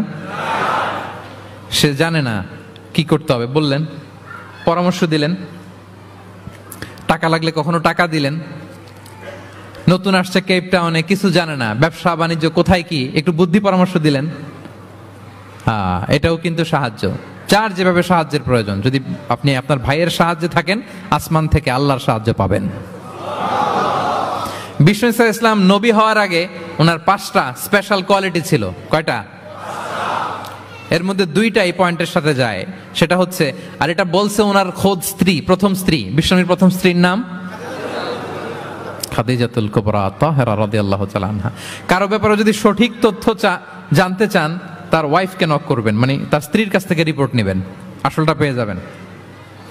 কয়েকটা জায়গায় নক করলে পাওয়া যায়। বড় সাহেবের তথ্য যদি জানতে চান, বড় সাহেবের দারোয়ানকে জিজ্ঞেস করেন, বড় সাহেবের ড্রাইভারকে জিজ্ঞেস করেন, বড় সাহেবের ঘরের কাজের বুয়াকে জিজ্ঞেস করেন, আর বড় সাহেবের বিবিকে জিজ্ঞেস করেন। এই 4 জনকে জিজ্ঞেস করলেই বড় সাহেবের গোমর আসল তথ্য এদের কাছ থেকে পাওয়া যাবে। বিষ্ণু ইসলামের স্ত্রী আম্মাজান খাদিজা বলেন, বিষ্ণু ইসলামের 5টা গুণ ছিল নবী হওয়ার আগেই। এর মধ্যে একটা হচ্ছে ওয়া তাহমিলুল কাল্লা, তিনি মানুষের বোঝা বইয়ে দিতেন। সুবহানাল্লাহ পড়বেন না? একজন লাকড়ি নিয়ে যাচ্ছে, ভারী, পিঠ কুঁজো হয়ে যাচ্ছে ব্যথায়, বিশ্বনবী নিজের কাঁধে নিয়ে ওটা বহন করে দিতেন। ওয়া তাকসিবুল মা'দুমা, অন্যের জন্য উপার্জন করতেন, নিজে ছাগল চড়ায় ওই টাকাগুলো যারা খেতে পায় না তাদের হাতে তুলে দিতেন। মা বা'আসাল্লাহু নাবিয়্যান ইল্লা রাআল গানাম, পৃথিবীতে এমন কোন নবী নাই যে নবীরা ছাগল চড়ায় নাই। সাহাবারা বললেন, ওয়া আনতা ইয়া রাসূলুল্লাহ, হে নবী আপনিও? বিষ্ণু বললেন, কুনতু আরআহা লিকারারিত লিআহলি মক্কা, আমি অল্প কিছু কিরাত, মানে অল্প কিছু পয়সার বিনিময়ে মক্কার লোকদের ছাগল চড়ায় দিতাম। He started his first career as a shepherd, রাখাল হিসেবে ক্যারিয়ার শুরু করছিলেন, ইনকামের রাস্তা। আর আমরা কাজ ভাগাভাগি করে, এটা ছোট কাজ, এটা করবো না, ওইটা করবো না। বিষ্ণু ইসলাম ছাগল চড়াতেন মরুভূমিতে, এবং এই উপার্জিত টাকাটা সুবিধা বঞ্চিত মানুষের হাতে তুলে দিতেন। চিন্তা করেন কি মানসিকতা ছিল বিশ্বনবীর। তাহলে আপনি যদি কারোর সাথে হৃদ্যতা বাড়াতে চান, বিপদে এগিয়ে আসবেন, সাহায্য করবেন। তাহলে 6 নাম্বার হচ্ছে টু হেল্প ইন ডেঞ্জার, কেউ বিপদে পড়লে তার to extend hour helping hand to others, আমরা সাহায্যের হাত বাড়িয়ে দিব। পারা যাবে তো ইনশাআল্লাহ? কয়টা গেল? 7 নাম্বার হচ্ছে ভিজিটিং সিক, অসুস্থ ব্যক্তিকে ভিজিট করা। এটা অনেক বড় সওয়াবের কাজ, এবং এতে আপনার হৃদ্যতা বাড়বে, ওই লোক আপনাকে মনে রাখবে। বিষ্ণু ইসলাম উনি সকালবেলা রেগুলারলি 2টা কাজ করতেন। এক হচ্ছে মদিনার বাজার ভিজিট করতে যেতেন রাফলি 10টা সাড়ে 10টার দিকে, আর ওই টাইমে উনি মদিনায় যদি কেউ অসুস্থ থাকতো তার বাসায় ভিজিট করতে যেতেন। আপনারা অসুস্থকে দেখতে জানতো না? যাবেন। বিষ্ণু ইসলাম কোনো অসুস্থের কাছে গেলে তার মাথায় হাত দিয়ে দোয়া পড়তেন। তিনি পড়তেন, আল্লাহ আযহিবিন নাস, আল্লাহুম্মা রাব্বান নাস আযহিবিল বাস, ইশফি আনতা শাফি, লা শিফাআ ইল্লা শিফাউক, শিফাআন লা ইগাদিরু সাকমা। রোগীর মাথায় হাত দিয়ে তিনি বলতেন, হে মানুষের রব, তার রোগ, তার কষ্ট দূর করেন, তাকে শিফা নসিব করেন, এমন শিফা দেন যে শিফার পরে আর সে রোগাক্রান্ত হবে না। বিষ্ণু ইসলামের এক খাদেম ছিল মদিনায়, ছোট্ট বালক, কিন্তু ধর্মে ইহুদি, ধর্মে নন মুসলিমদের সাথে how should be our relationship, to the people of different faith. এটা নিয়ে আমার লম্বা লেকচার আছে, শুনবেন। লম্বা, আমি একাডেমিক ওয়েতে আলোচনা করেছি, আমার ইউটিউব চ্যানেলে গেলে পাবেন। মদিনাতে এক ছোট্ট ইহুদি বালক বিষ্ণু ইসলামের খেদমত করত। এটা সেটা এগিয়ে দিত। বিষ্ণু ইসলাম কোনো কাজ থাকলে তাকে অ্যাসাইন করতেন, অ্যাপয়েন্ট করতেন, দিতেন। কিন্তু অনেক দিন হয় ছেলেটা আসে না। বিষ্ণু খুঁজলেন ওই ইহুদি বালকটা কোথায়। সাহাবারা বলল, ইয়া রাসূলুল্লাহ, সে তো অসুস্থ।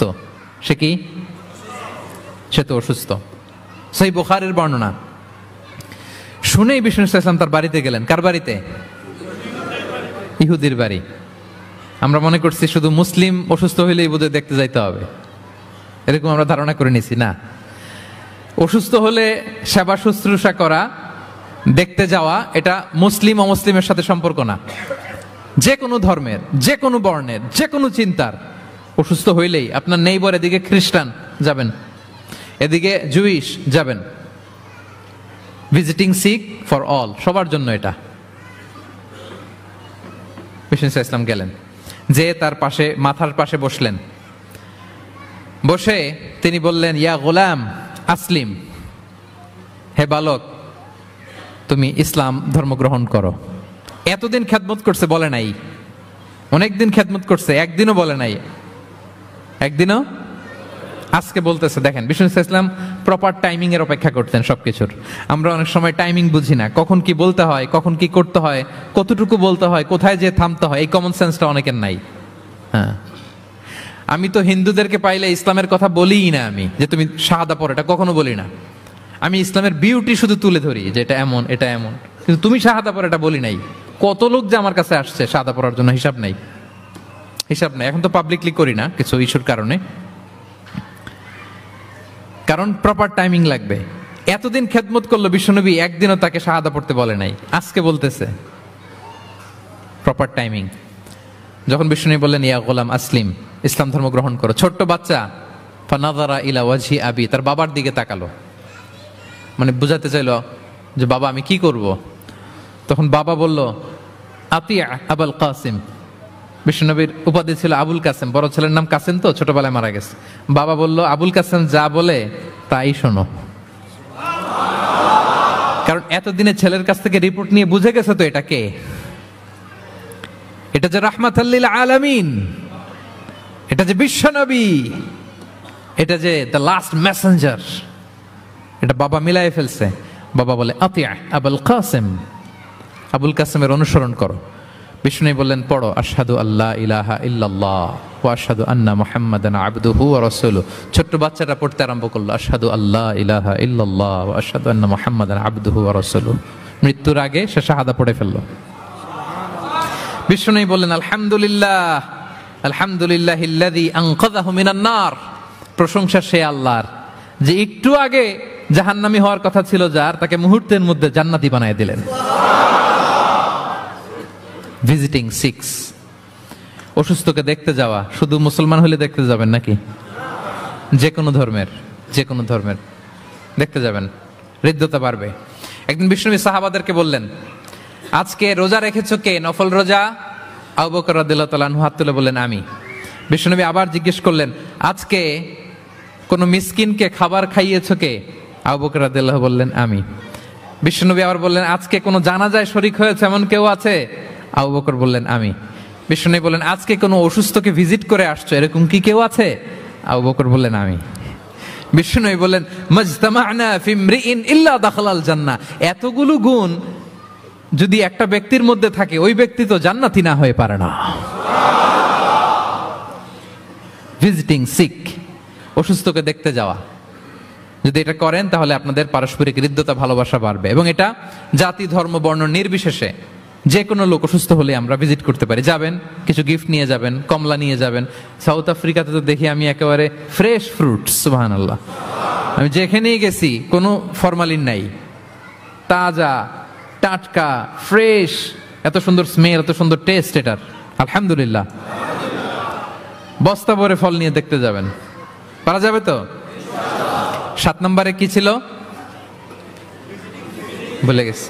ভিজিটিং সিক্স, অসুস্থকে দেখতে যাওয়া। পারবেন? পারবেন? কয়টা হইলো? আর বাকি রইলো কয়টা? কষ্ট হচ্ছে? মনোযোগ আছে না গেছে? তাকবীর পড়ুন, আল্লাহু আকবার।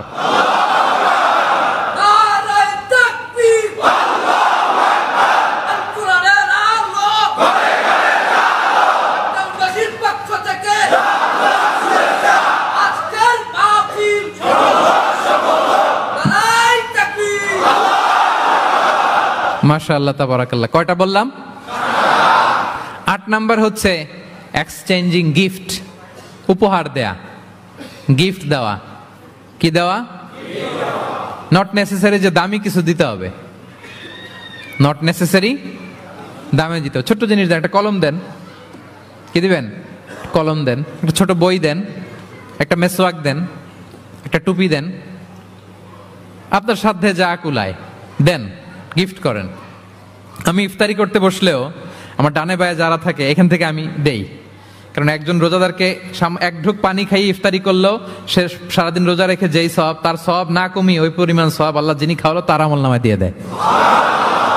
একটু বিতরণ করেন, একটু খাইয়ে দেন, সামান্য কিছু হলো গিফট দেন। উপহার দিলে ভালোবাসা বাড়ে। সুবহানাল্লাহ। বিষ্ণু ইসলাম নিজেই বলেছেন, তাহা দাও তাহাব্বু, তোমরা একে অপরকে উপহার দাও, তোমাদের মধ্যে ভালোবাসা বাড়িয়ে দিবে কে? পারস্পরিক উপহার বিনিময় করবেন। ছেলেকে উপহার দিন, মেয়েকে উপহার দিন, স্ত্রীকে দিন, বন্ধুকে দিন, কলিগকে দিন, পারলে শত্রুকেও দিন। কি বলেন? শত্রুকে যদি উপহার দেন শত্রুতা থাকবে? ধরেন কারোর সাথে আপনার কম্পিটিশন, ধরেন একটা নির্বাচন, সে জিতে গেল, আপনি হেরে গেলেন, আপনি ফুল পাঠান, ফ্রুটস পাঠান, দেখবেন শত্রুতা কমে গেছে। এটাই বলেছেন বিষ্ণু ইসলাম সরাসরি, যে তাহা ওয়া তাহাদাউ তাহাব্বু তাযহাবি শাহনা, তোমরা পারস্পরিক গিফট দাও তাহলে শত্রুতা, দ্য এনিমিটি উইল ডিসঅ্যাপিয়ার, শত্রুতা দূর হয়ে যাবে, বিরোধ মিটে যাবে, ভালোবাসা বেড়ে যাবে। তাহলে পারস্পরিক সুসম্পর্কের জন্য, সম্পর্ক উন্নয়নের জন্য, হৃদ্যতা ভালোবাসা বাড়ানোর জন্য আমরা একে অপরকে উপহার দিব, যা পারি উপহার দেওয়ার এই কালচারটা ভালো, এটা সুন্নাহ। পারবেন তো? তাহলে 8 নম্বরে কি ছিল? Gift, exchanging gift. আচ্ছা, 9 নাম্বার হচ্ছে হসপিটালিটি, আপ্যায়ন করানো, মানে মানুষকে খাওয়ানো। মানুষকে কি? মানুষকে কি? শুধু নিজেই খাবেন না, খাওয়াবেনও। দুটোই ভালো, খাইবেনও খাওয়াবেনও, খাবেনও খাওয়াবেনও। খাওয়ালে হৃদ্যতা বাড়ে, কাউকে আপ্যায়ন করালে, এন্টারটেইন করালে, হসপিটালিটি করলে হৃদ্যতা বাড়ে। আরবরা কি বলে জানেন? আরবরা বলে কারো এখানে ঢুকার আগে এখানে ঢুকো, মানে হৃদয়ে ঢুকার আগে পেটে ঢুকো আগে। হ্যাঁ, কলবে যাওয়ার আগে পেটে ঢুকো, তাইলে তার হৃদয়ে পৌঁছতে পারবা। বাংলাতে একটা কথা আছে, বাসনে ভাত না থাকলে ভাষণে পেট ভরে না। ঠিক কিনা বলেন? বাসনে ভাত না থাকলে ভাষণে পেট ভরে না, পেটে খেলে পিঠে সয়। এজন্য আপ্যায়ন করানো, খাওয়ানো, এটা এমন একটা টেকনিক, আপনি কাউকে আপ্যায়ন করালে মুহূর্তেই তার মনটা, হৃদয়টা আপনার দিকে ঝুঁকে যাবে। সুবহানাল্লাহ পড়েন। বিষ্ণু ইসলাম বলেন, মান কানা ইউমিনু বিল্লাহি ওয়াল ইয়াউমিল আখিরি ফালইউকরিম দাইফা, যে আল্লাহ বিশ্বাস করে এবং আখিরাতে বিশ্বাস করে সে যেন তার মেহমানকে সম্মান করে। হ্যাঁ, মেহমান আপ্যায়ন করা সুন্নাহ, এটা সুন্নাহ। সে যেন মেহমানকে আপ্যায়ন করে, সম্মান করে। অনেকে মেহমান আসলে অখুশি হয়, বাসায় মেহমান আসছে, হায় রে কত ঝামেলা, আমাদের রিজিক নিয়ে টানাটানি। সে ভাবে যে তার রিজিকে ভাগ বসাতে মেহমান আসছে। আসলে না, মেহমান আল্লাহর পক্ষ থেকে মেহমানের রিজিক নিয়ে আপনার কাছে আসছে। সে আসার ফলে আপনাদের রিজিকে বরকত হয়ে গিয়েছে। সে আপনার রিজিকে ভাগ বসাতে আসে নাই, তার রিজিক নিয়ে সে আসছে। তার উসিলায় আপনার রিজিক বাড়াই দিবে কে? বিষ্ণু ইসলাম মক্কা থেকে যখন মদিনায় হিজরত করলেন, আপনারা কি ওঠা বসা করতেছেন দু একজন? হ্যাঁ, ঠিক আছে, আমার দিকে তাকান, আওয়াজ হবে না, আমার দিকে তাকান। গুরুত্বপূর্ণ একটা হাদিস শোনেন। আব্দুল্লাহ ইবনে সালাম রাদিয়াল্লাহু তাআলা আনহু আগে ছিলেন ইহুদি পণ্ডিত, পরে শাহাদা পড়ে মুসলিম হয়েছেন। তিনি বর্ণনা করেন, বিষ্ণু ইসলাম মক্কা থেকে যখন মদিনায় আসলেন, এসেই 4 দফা কর্মসূচি ঘোষণা করলেন। আওয়াজ করে বলতে হবে, কয় দফা? 4 দফা কর্মসূচি ঘোষণা করলেন। আসলেন আবু বকর রাদিয়াল্লাহু তাআলা আনহুকে নিয়ে। প্রতিদিন মদিনার লোকেরা সানিয়াতুল ওয়াদা নামক একটা জায়গা আছে, ওই জায়গার মধ্যে দাঁড়িয়ে থাকতো কখন আসবে আখিরি জামানার পায়গাম্বার বিশ্বনবী মুহাম্মদুর রাসূলুল্লাহ সাল্লাল্লাহু আলাইহি ওয়াসাল্লাম। একদিন ওই যে দূর ধুধুমরু প্রান্তরে ধুলাবালি উঠতে দেখা যায়। দেখে তো মদিনার লোকেরা আনন্দে আটখান, আত্মহারা, সবাই ওয়েলকাম জানাতে লাগলো। মানুষের মধ্যে গুঞ্জরণ আওয়াজ ছড়িয়ে পড়তে লাগলো, নবী এসেছে, নবী এসেছে, নবী এসেছে। আব্দুল্লাহ ইবনে সালাম তখনও ইহুদি, তিনি এই কথা শুনে সবার সাথে তিনিও ছুটে গেলেন দেখার জন্য, দেখি তো নবী আসছে, কি নবী, কি বলে দেখি তো। তিনি বললেন, আমি ভিড় ঠেলে গেলাম, দেখলাম 2টা ওটে করে 2 জন, একটাতে আবু বকর, একটাতে বিশ্বনবী। বিশ্বনবীকে একটা নজর দেখার জন্য মদিনার লোকেরা পাগল হয়ে তার চারদিকে ক্রাউড করছিল, ভিড় করছিল বিশ্বনবীর কাছে ঘেঁষার জন্য, কাছে ঘেঁষার জন্য, মোবারক চেহারাটা একটা নজর দেখার জন্য। আব্দুল্লাহ ইবনে সালাম বলেন, আমিও মানুষ ঠেলে, ধুলাবালি উঠতেছে শুধু, দেখতে পাই না, মানুষ ঠেলে একবার তার দিকে তাকালাম। যখন আমি তার দিকে নজর করলাম, ফালাম্মা নাযারতু ফাআরাফতু আন্না ওয়াজহাহু লাইসা বিওয়াজহিন কাযাব, আমি তার চেহারা দেখে বুঝতে পারলাম এ চেহারা কোনো মিথ্যাবাদীর চেহারা হতে পারে না। আল্লাহ, না জানি কত নূরানি ছিল বিশ্বনবীর চেহারা। বিশ্বনবীর কথা তো অনেক পরে, অনেকে চেহারা দেখেই শাহাদা পড়ে মুসলমান হয়েছে। একটা নূরের জ্যোতি বিশ্বনবীর চেহারা মোবারক থেকে সবসময় স্পার্ক করত। আল্লাহু আকবার। হেরা হতে হেলে দুলে নুরানি তনু ওকে আসে হায়, সারা দুনিয়ার হেরে মেরে পর্দা খুলে খুলে চাই সে যে আমার কমলিওয়ালা কমলিওয়ালা, সে যে আমার কমলিওয়ালা কমলিওয়ালা।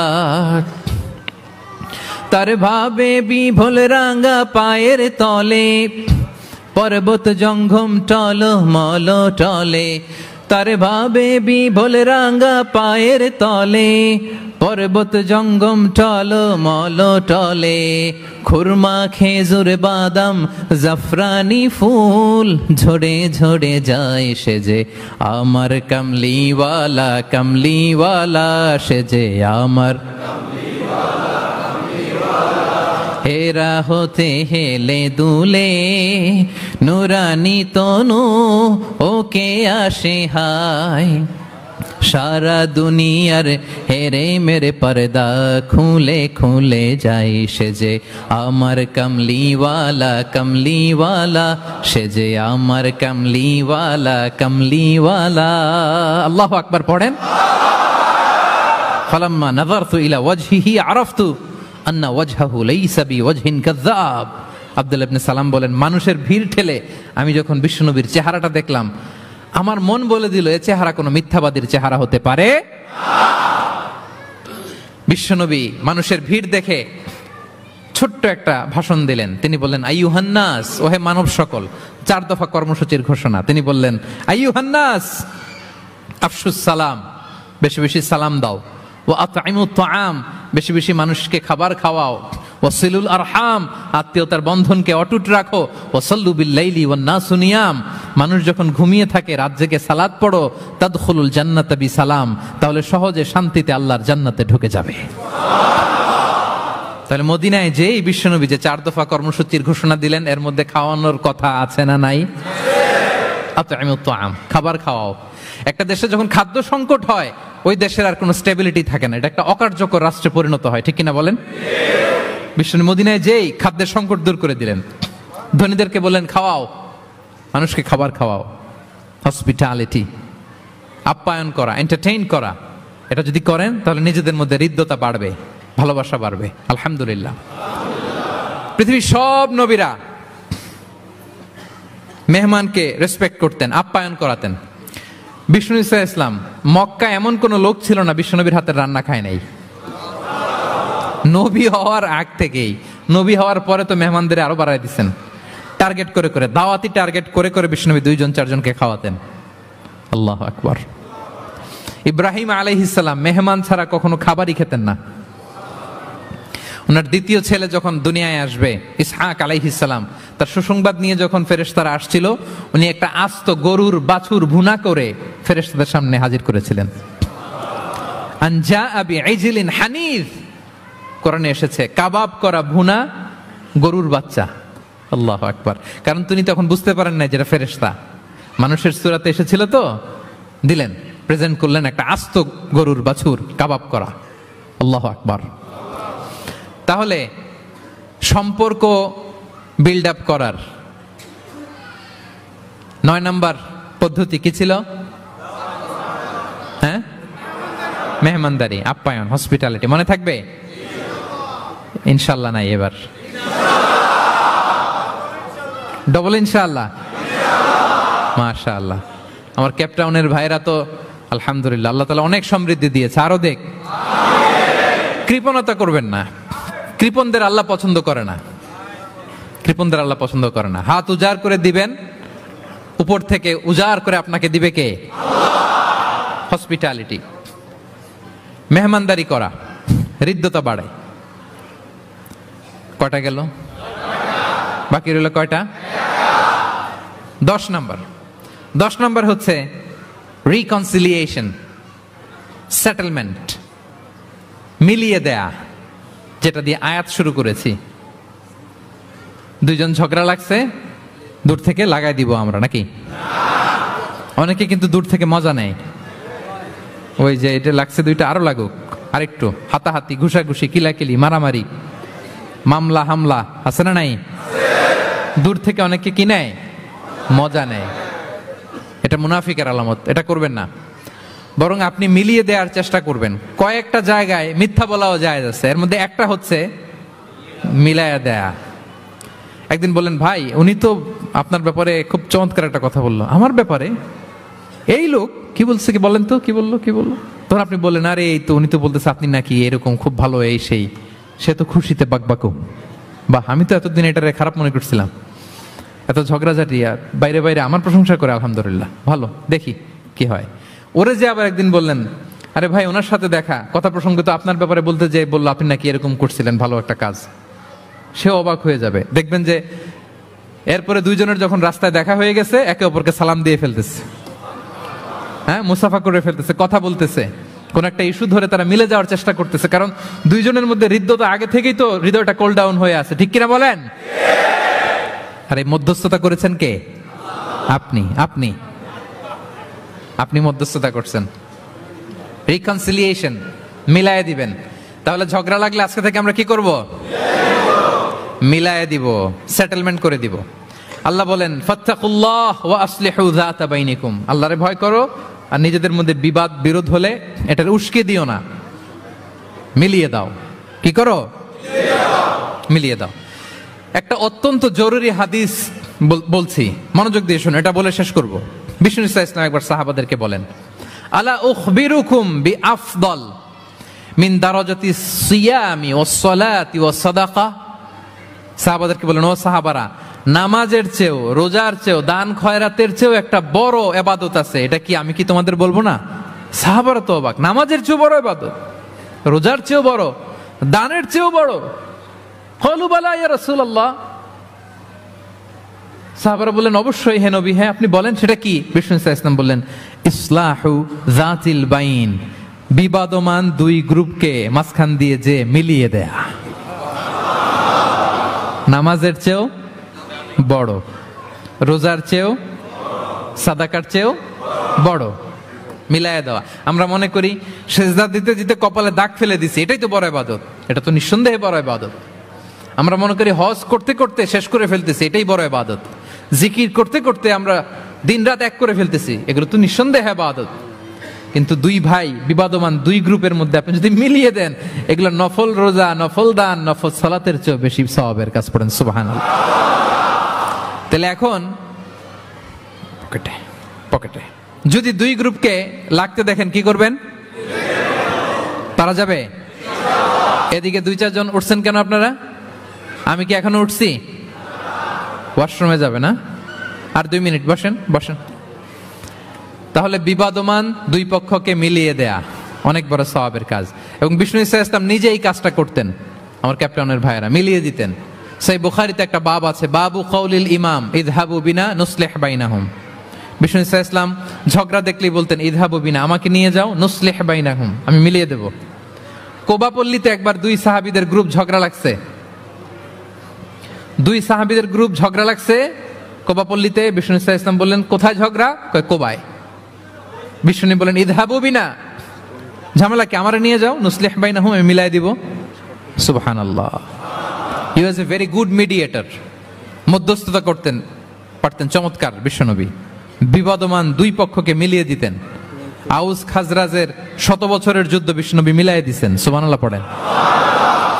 তাহলে মধ্যস্থতা করা যাবে? হ্যাঁ, মধ্যস্থতা করবেন, মিলিয়ে দিবেন নাকি লাগাই দিবেন? আগুন লাগলে ঘি ঢালবেন, তেল ঢালবেন, কি ঢালবেন? মনে থাকবে? তাহলে যে আয়াত দিয়ে শুরু করেছিলাম সে আয়াত দিয়ে শেষ করি। ইন্নামাল মুমিনুনা ইখওয়া, বিশ্বাসীরা ভাই ভাই।